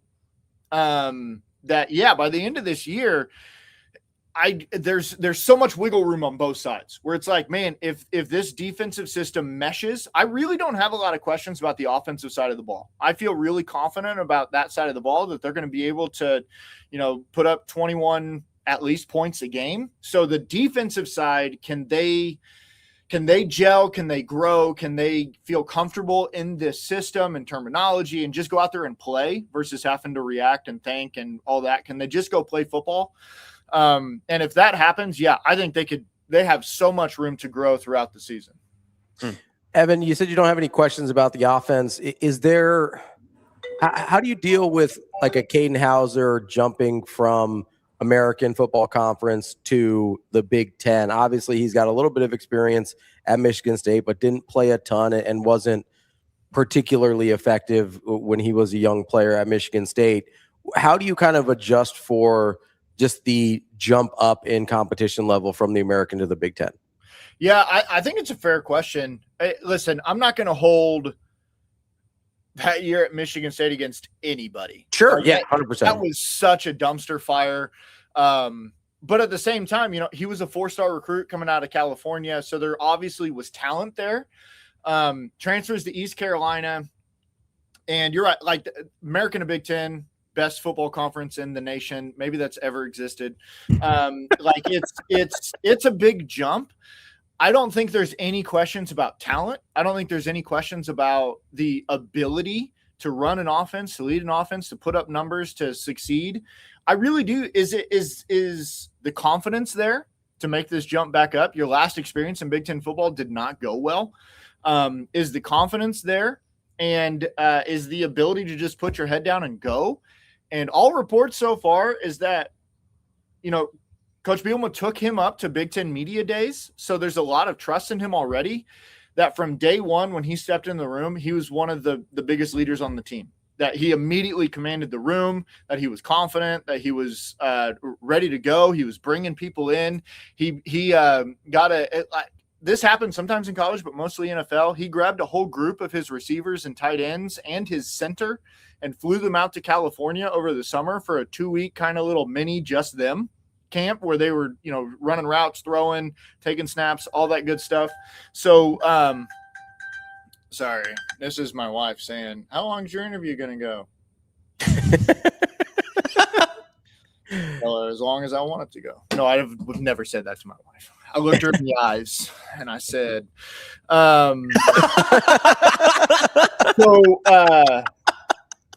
yeah, I feel confident, but yeah, there's always that risk of, man, it went bad. Can it go good again? And I think it can. Evan, just in terms of the Nebraska game itself, where on the importance of the fan that game in the schedule for the fan base, is it viewed as a 50-50, a push? Do they feel confident going in? I mean, obviously you'll have the homerism mixed in there, but give me a flavor of both. What's your personal feeling, non-bias aside, and then what's kind of the vibe from the Illinois fan base on where that Friday night matchup lies?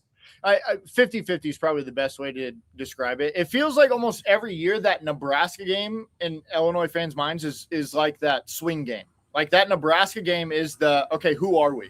Typically, it's been earlier in the season. Mm-hmm. I think this is like the probably the latest that we've played. And so it maybe has a little bit of a different vibe because it's so late in the season. It's like, okay, we can't judge who we are based off of it anymore. But historically in the Coach B era, that Nebraska game has been kind of a leveling out of who are we. So we've always seen it as a 50-50. There's the historical nature of Nebraska versus kind of who we've become in the last 5 years. And there's still a piece of Illinois that's like, okay, we're still trying to, in the echelon of football, we're still trying to measure up to Nebraska. And maybe when you talk about how Coach B hates Nebraska, I think that's a big piece of it too. Of just, obviously he, played at Iowa, coached at Kansas State, coached at Wisconsin. So there is some hatred there, but I think there's also like, that's a historical team. We're not. Like, we would love to be there. And so every time we beat them, it feels kind of like a personal, yeah, we did it. So I think it's 50-50. I can tell you right now, people hate the Friday night thing. I don't know how people in Nebraska feel about it. It's an absolute buzzkill in Central Illinois. But, yeah, people are definitely excited about it. It'll depend for both teams how the season went up until that point. We'll decide whether or not that game is exciting or not. Because I think we are in kind of similar places. So, yeah, but 50-50 is probably the best way. But the heavier 50, the more likely 50 is on Illinois winning that game. There you go. That is Evan Stone. I'm actually excited about the Friday night game. That works out great for my schedule. So I was gonna say, yeah, you'll be here. Yeah, we'll go to Applebee's. We'll make it a thing. Yeah. Wow. I can't wait to. Is that the best restaurant you have in Champaign? Is the Applebee's? It's the most nostalgic. Wow. Listen, okay. Dollar Margs. Ever since they closed the Chicken Shack, there's just there's only so many places we can go. Evan, I have one last question for you. This is for future planning purposes. Oh, let's go. One thing that I had pitched to Ravi earlier this year is we started to have some fun with some drafts. We're trying to maybe think about including those. I suggested that you would be great for this, and I'm curious your thought on this.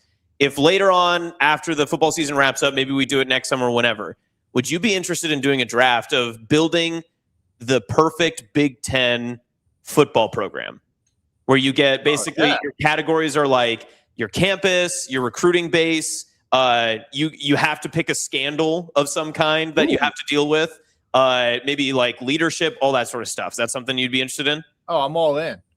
Okay. I answered every one of those questions as soon as you were. I know scandal. You can't pick that one. That one's too high of a tier. You can't pick that one. I know which one you're thinking of. Okay. We'll see who has first pick. So you can't call dibs on it. So. All right, good. So we got it locked in. Now we're good. We're set. Listen, just it's a bad look calling dibs on Penn State. That's all I'm saying, Evan. That's all. Listen, I do. Hey, do you see the guy he's got the hall of what does he call it? The hall of creeps or the hall of canceled, where he goes out and he looks for memorabilia and autographs and stuff of like canceled, like awful people. Have you seen this guy? Oh, no. Man. Well, he said I found the immaculate one. He found an autographed picture of Jerry Sandusky. He autographed it. and it's like a youth football camp. Oh no. He's like with the kids, and it's like, for the kids, Jerry Sandusky, blah, blah, blah. And he's like, I'm never going to find a more, it says college pastor, so I'm not going to cuss, but I'll never find a more crappy individual human being autograph than this. This is the pinnacle of the worst of the worst. So you look him up. What is the resale value on something like that? Like, why? Who needs that? Not anything that you'd want to meet to sell it to. No, that's true. Yeah, I'm not meeting up with that guy. Don't put that on Facebook Marketplace that you have that. Yeah. No, keep that with Craigslist and Grindr. You're gonna get a hit from Chris Hansen if you're not careful. Was that too far? You see how this looks, don't you? You see how this looks. We appreciate it. We'll talk again soon, and tell Rebecca I say hi, okay? We'll do it. Thanks, Evan. See you, buddy. That is Evan Stone from 93.5 The Drive in Central Illinois. Let's take a quick break. That's Austin. I'm Robbie. We'll be right back. More Hurrdat Sports Live.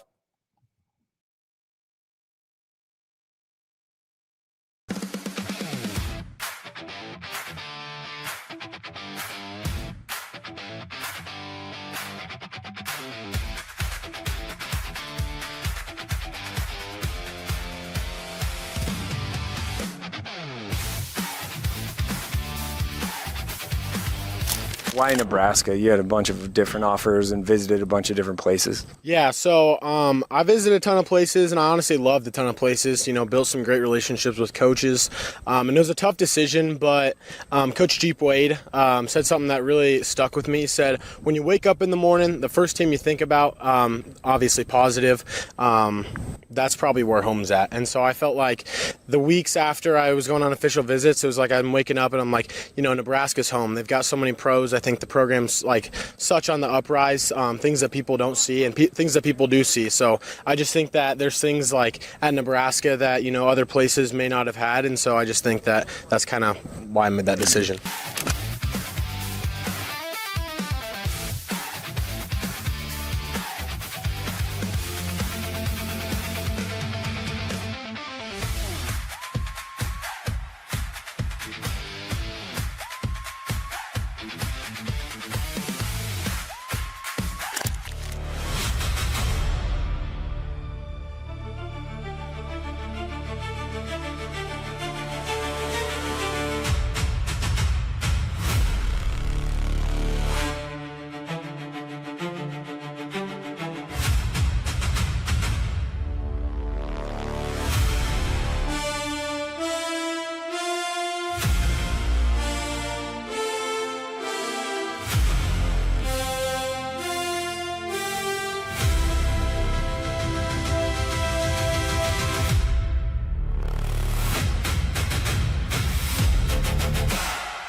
Jumped up where we did in and out yesterday, right? We're out to in today. Out to in. So ball's in the right hand. We got left arm stiff arm.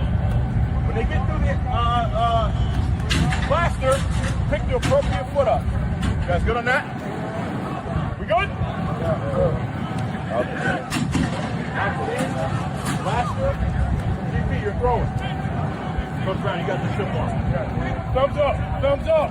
On the stiff arm. So, press the can, pad level, eyes up. Hey! Hey! Nice stiff arm. Nice stiff arm. Nice stiff. Here we go, guys. Pad level, guys. Pad level. Hey! Hey! Up on. Hey! Make sure they get through. Eyeball snap time. Eyeball. Lucy, back up 3 yards. yards. Thank you. Is that ready? All right, Jamal. Come on, Jamal.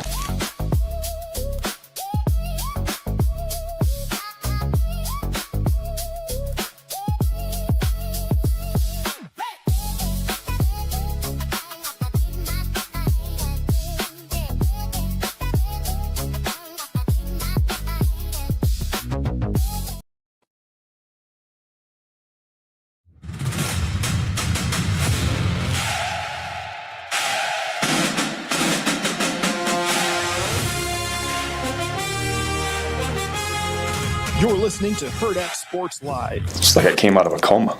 It was, I mean, I was at lower levels. You know, we had some NIL, but then coming here and GMs and recruiting department, I mean, it was night and day difference. I mean, when you step between the whites, it's the same. I think that's been fun, exposing the guys to that of, you know, it's the NFL. What's it like behind the green screen? It's like, well, you have to be violent, you have to be physical, you have to get off blocks, you have to pursue, you have to tackle. I mean, it's all the same stuff from that standpoint.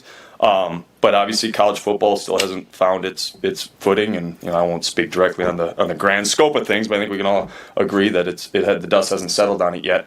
So it has been interesting, but at the same time, I think it's been an advantage being NFL, and we've had some neat conversations in our room of just the pull of, hey, these guys have been used to recruiting their own rooms. Now we're leaning on personnel a lot, and just finding that balance. You know, that's what the NFL is. So I think I've been able to hopefully offer some valuable insight. Maybe not.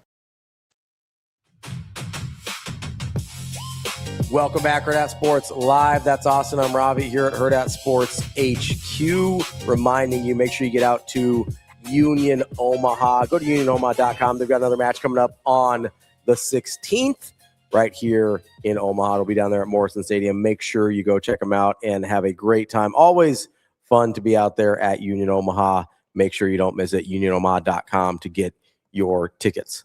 What's up? Nothing much. Oh, I thought you were Just like hanging out. raising your hand. No, I was just scratching the back of my head. I have a question. I had somebody say it, and he's probably listening right now. My friend Rosie he sent me a Snapchat yesterday. Yeah. He goes, I can see both of our hairlines are receding. I said, both? Excuse me? Thought that was mean. Just because I am 29 does not mean that my hair is going backwards. 29? No, that's aggressive. I mean, that's pretty aggressive out Also, the gate there. why don't you just say good morning or something else? Like, Like, hey, why is that the way to start the day? Good to see you. Yes. Very nice to hang out with you again. Do you like anything from Yelk yesterday? I mean, obviously, like it's nice to get refreshing information about someone that we didn't really know too much about. And I'll be honest, really went over my head. I completely forgot that there was a new safeties coach until just like a couple of weeks ago. He is sort of the forgotten man on the defensive staff. Like DB would bring him up sometimes, but outside of that, like he has kind of flown under the radar. Obviously, Addison Williams is still here, so we have some continuity on those defensive backs. But for the safeties, I think because I can't remember the other guy's name that was here for like 15 minutes and then left.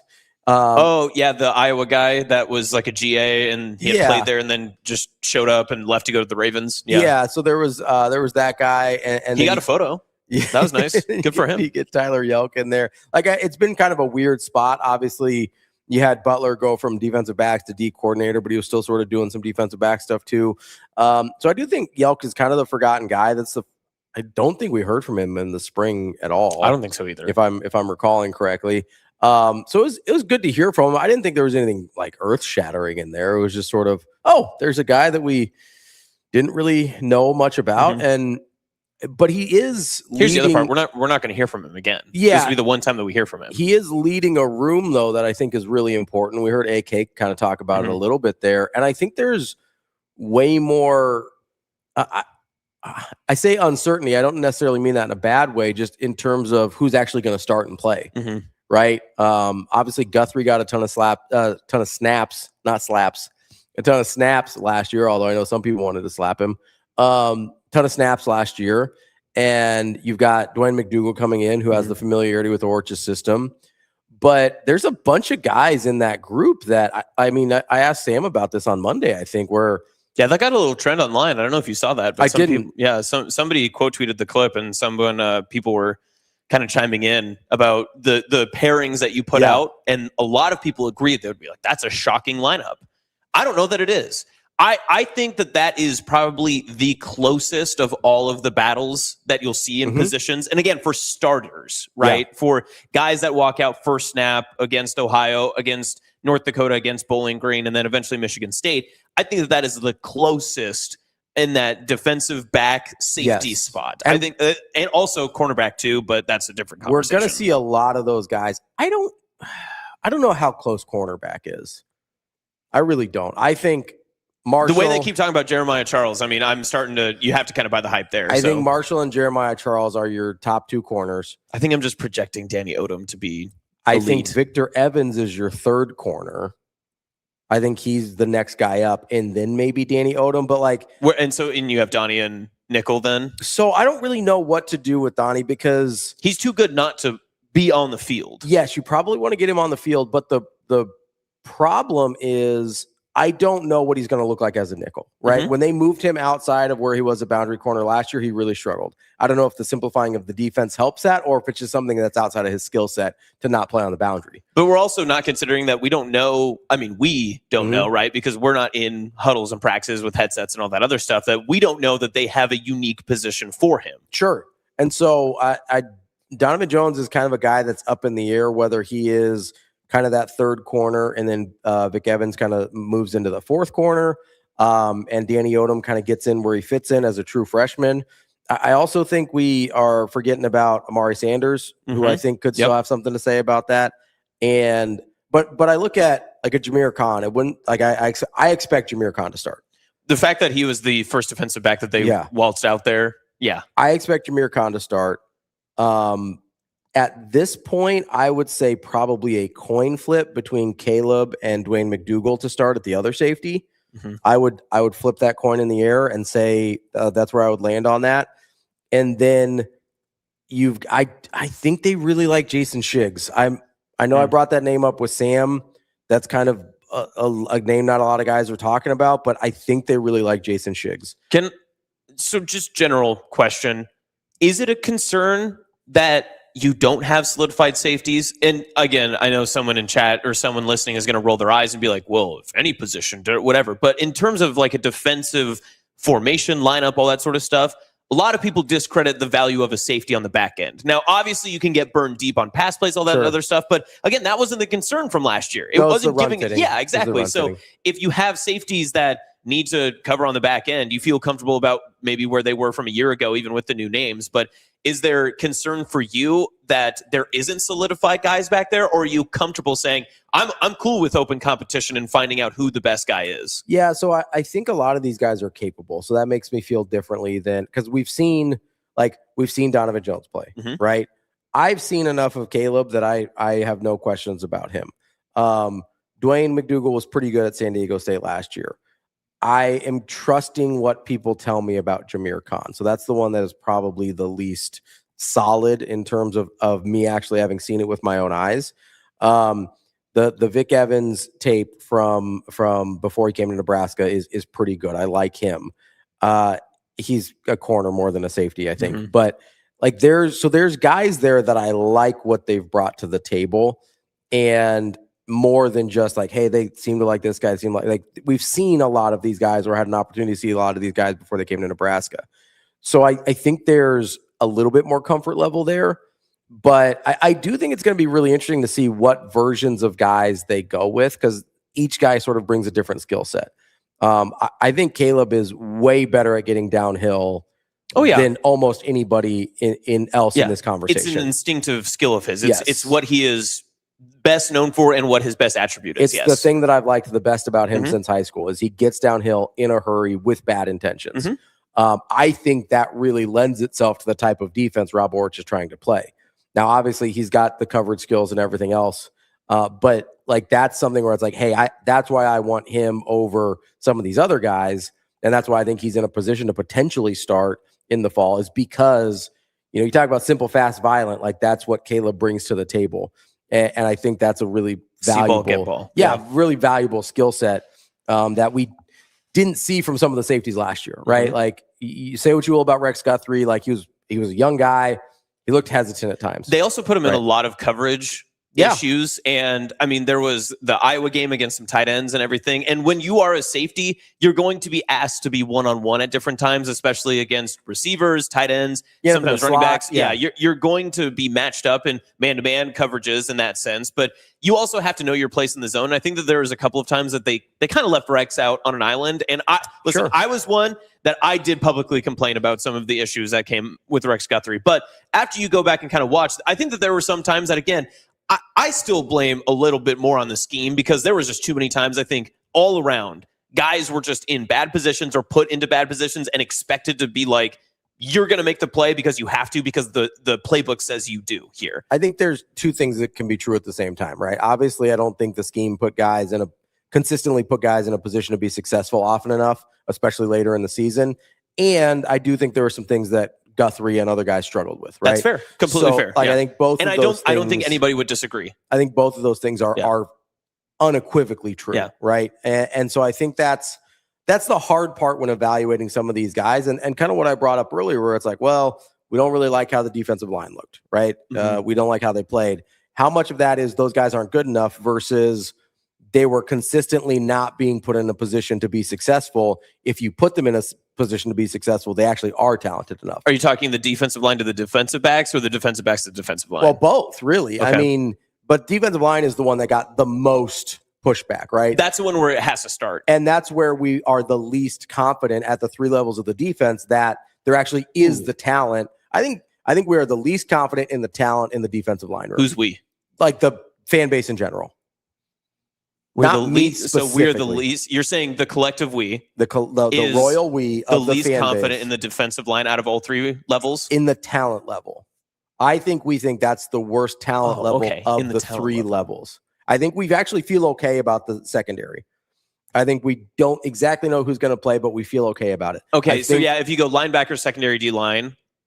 I'd agree with you. Yeah, I think with the transfers in, and we really like Vincent Shavers, and you've got, Pierce Mooberry's gotten mention. Dawson Merritt has gotten some mention. We saw Dexter Foster yesterday, which I think is telling. We're like, okay, we've got 5 or so guys for those 2 linebacker spots that we feel okay about. I think defensive line is the place we have the least amount of confidence in the talent in the room. And I'll be honest. So that's the place that I was probably most confident in the talent in the room last year. That obviously did not play itself out the way I thought it was going to. I think there's reasons for that, but we don't know if one of those reasons is they actually aren't good enough. Mm-hmm. We don't know that yet. Yeah. We know that the scheme did not do them any favors last year, but I don't know. I certainly think the scheme will make them look better this year, but is better good enough? That's the question that's left on the table. And that's one of the things I want to talk to Tim about on Friday, because I really want to focus in on, whether it's Jashir Whittington, which we heard about yesterday, who looked violent in some of those clips that came out. We know the talent level of Williams-Nwaneri. Will we ever see it on a consistent basis? We thought we knew last year of the talent level of Riley Van Poppel. That's probably the biggest question mark. I think if you could tell fans, hey, Riley Van Poppel is going to be the guy you thought he was before last year, I think people would feel way better about the defensive line. Yeah. If you said you get a Ty Robinson senior year performance out of Riley Van Poppel. Yeah. And is that asking too much? I'll ask you, is that asking too much? Because he has been touted as a future Ty Robinson. That's why he took a redshirt year when that was still applicable. Yeah, let me see here. I'm going to bring up Ty Robinson. His stats are not going right. RVP's stats are not going to showcase anything in terms of a projection right now. But I'm curious when you pull up Ty's stats from that last year. So that's if what that's I'm something at. that you could apply and say, is that translatable or projectable for RVP? Because listen, as someone who listens to a lot of this stuff, and I know a lot of people in the chat are very knowledgeable on this too, and have memories of an elephant. They're going to remember this sort of stuff, right? Like they will remember that when that red shirt was applied during that season when Rule was here, he specifically said, I had a conversation and sat down with RVP about you could be a future Ty Robinson, you can be a future high draft pick, or you can contribute right now. And he would have rather taken a longer step and a longer career to be able to get that mark. Now, obviously, you find out later with the 5 for 5, all that sort of stuff, right? You can't go back in hindsight's 2020. But I'm curious to know what that looks like for the defensive line as a whole, if you have RVP step up into the role that he's kind of been projected into. So I've got the stats for Ty Robinson up right now. In his career, so he was a 6th-year senior by his last year at Nebraska. Right. He had COVID plus a red shirt. Until that last year, he had never had more than 2 sacks in a season. So in the last year, he had 7. Okay. But until that year, so we will be in year 4 of Riley Van Poppel. Riley Van Poppel had 1.5 sacks last year. So on projection wise, kind of in the neighborhood. Aside from that, tackles for loss, Ty Robinson had never had more than 4 tackles for loss in the season. Riley Van Poppel had 2.5 last year. So again, not a terrible departure from what we've been talking about. And then in overall tackles, the Riley Van Poppel had 16 last year, and we were looking at 29 for, in year 4, he had 24 for Ty Robinson. So we're in the neighborhood. Now, the tackles is where the biggest departure is, for Mr. sure. Robinson's neighborhood? Yeah, in Mr. Robinson's neighborhood. That's a big sweater. But I don't think, now, as a super duper senior, Ty Robinson goes 7 sacks, 12.5 tackles for loss, and 37 total tackles. So there was an enormous jump there. I don't know if that level of jump is realistic for Riley Van Poppel, but if you can get him into... What if you can project it over 2 players? Who would that be? So if you ask, just ask, if you get Whittington and RVP, and you project those stats across 2 players, again, how much disruption does that add comparative to what you did a year ago? Let me bring up Nash Hutmacher real quick. Okay. Just to give... Okay, so as a senior, Nash Hutmacher had 2 sacks, 4 tackles for loss, and 24 tackles. So we're talking 60 tackles, 16.5 tackles for loss, and 9 sacks. So you're saying between 2 players, can we get that level of production, basically? Yeah. So that's an average of 4.5 sacks, 8 tackles for loss, and 30 tackles. I think that's reasonable between each for 2 guys. And again, I'm trying to trying moneyball this thing, but to recreate them in the aggregate. I think you can, I think that is 4.5 sacks doesn't feel like, oh God, wow, that's crazy, right? 8 tackles for loss, good number, does not seem wildly unrealistic. 30 tackles, you would, honestly, I think you would love that from a defensive tackle because you're making a lot of plays at the line of scrimmage.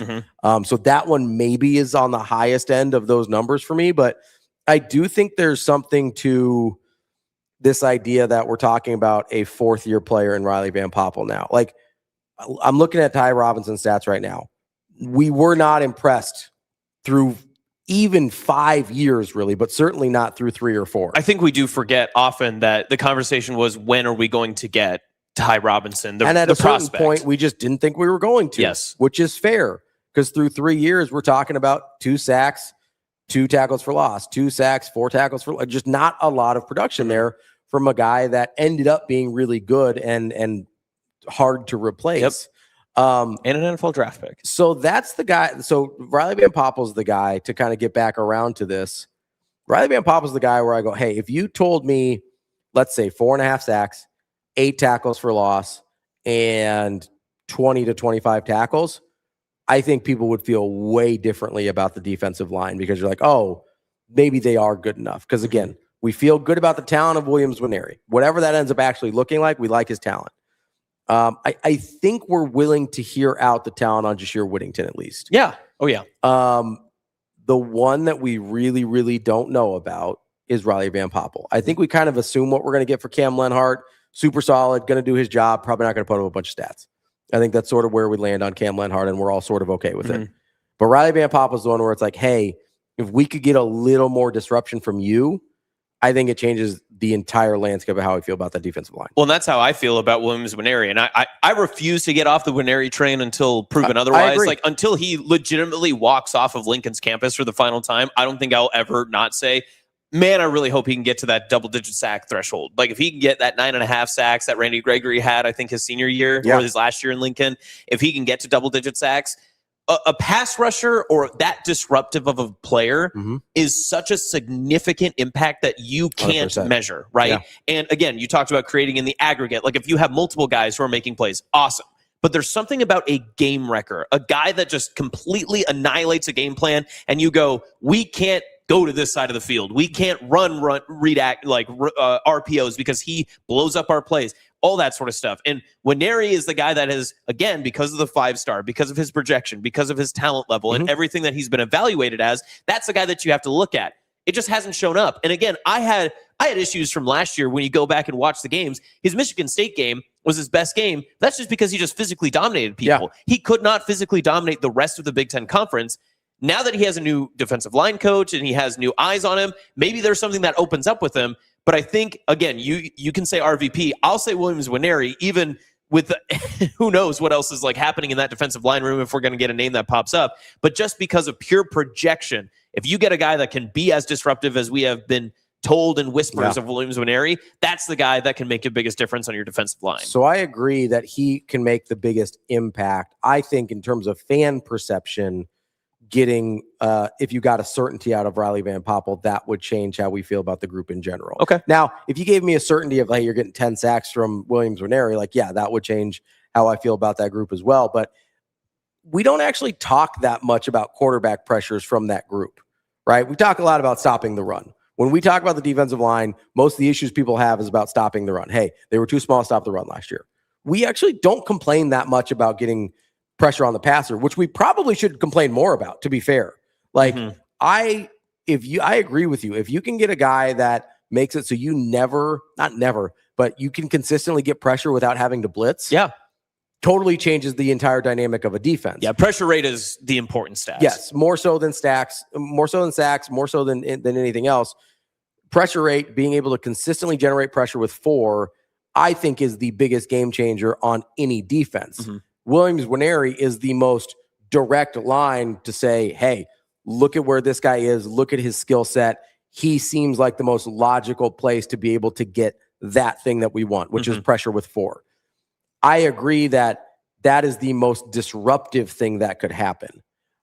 But I think because of what we feel about his talent, we feel like that's much more likely to occur than it is that Riley Van Poppel turns into a Ty Robinson light. So I think that's where the difference in fan perception is, because we do still, I think, from everybody I've talked to, we do still at least respect the talent level of Williams-Nwaneri. Yes. We're just waiting to see if it ever clicks. With Riley Van Poppel, I've heard a lot of people who's like, Van Poppel sucks, RVP sucks. You're right. Yeah, you're right. You get a lot of the like, duh, he's not what he's trash. He's not what we thought it was. We should have gotten out. I hope Owen Stoudemire starts over it. Like I don't get that with Nwaneri still. With Nwaneri, we're still like, hey, this guy can still do it. Look at that guy. He's a freak of nature. With RVP, we're just like, nah, we got to move off him. Got to find somebody else. Very similar Ty Robinson vibe. Yeah. Very similar. So I think that from a fan perspective, I think that would change the most out of how we feel about the defensive line. Because I think we already feel okay about Williams. Yeah. We're not sure what it's going to look like, but I think we feel okay about him. This is way too far of a projection too, but hearing how some of the players yesterday, specifically Shavers, and I think it was McDougal as well, talked about Owen Chambliss. And again, I'm making a wide and far projection, but remember where I'm coming from. Carolina Panther fan, I've heard a lot of this sort of stuff. The way that they talk about Chambliss is very Luke Kuechly-esque, where how cerebral he is, how the game comes naturally to him, how he's not this wildly loud and outspoken leader, but he gets guys in the right position and he knows every single layer of the defense and where people need to be lined up. That's what Luke Kuechly was an all-pro at. I'm not comparing Owen Chambliss and I'm not comparing Luke Kuechly to one another. No, but there's a huge amount of value in having a guy in the defense that can help everybody get on the same page. Like and Dwayne even said that too in his press conference, that he was asked, how did you help other guys? He's like, oh, well, me and Owen were the guys that, just got people together during the offseason when coaches weren't around. We just told them this is how people line up. This is how we do it. And then other guys have talked about, Owen is our guy that we go to and we lean on. And he was talked about on Saturday with Rule that, I trust Owen to be able to get guys lined up and in the right spots and positions. I think that's huge at linebacker because that was something we haven't heard over the past few years is linebackers. We've talked about making tackles in space and impact plays. And I mean, BC talked earlier today about Vincent Shavers in that opening game against Cincinnati and making, playmaker turnovers and that sort of stuff. But sometimes it's the really simple things, just getting your defensive tackle, hey, shade over. Hey, we expect this coming your way. Hey, I've seen this in film. I know what's coming. Or talking to Shavers right next to you and be like, hey, make sure you look for this. This is how it's going to, this is where it's going to present itself. This is where you need to be. Like that's a huge factor there. Whether Owen Chambliss physically, whether he turns into an all-conference player or whatever, I think just the value of him being there to get everybody in, quarterback the defense and get everybody on the same page and everybody knows what they're supposed to do. Like, listen, we said hesitancy saps your athleticism. Confident defenses are fast defenses. Yes. And if you can be confident in where you're supposed to go, I feel way better about that. And listen, Archer's bringing up maybe he's not the best draft prospect, whatever. That's fine.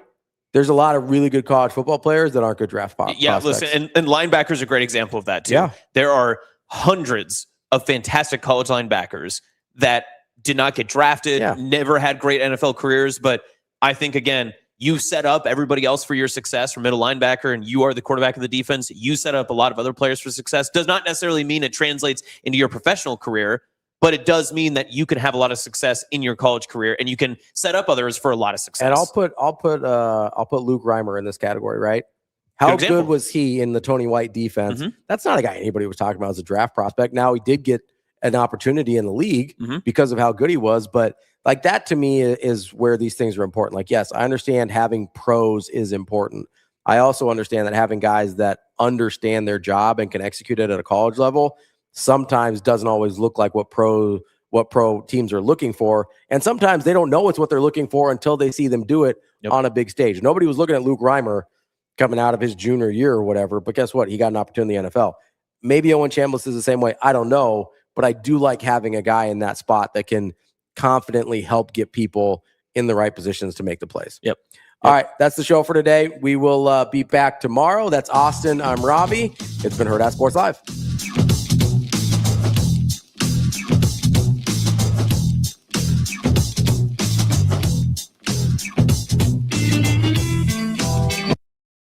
See you. Have a good day. Love you.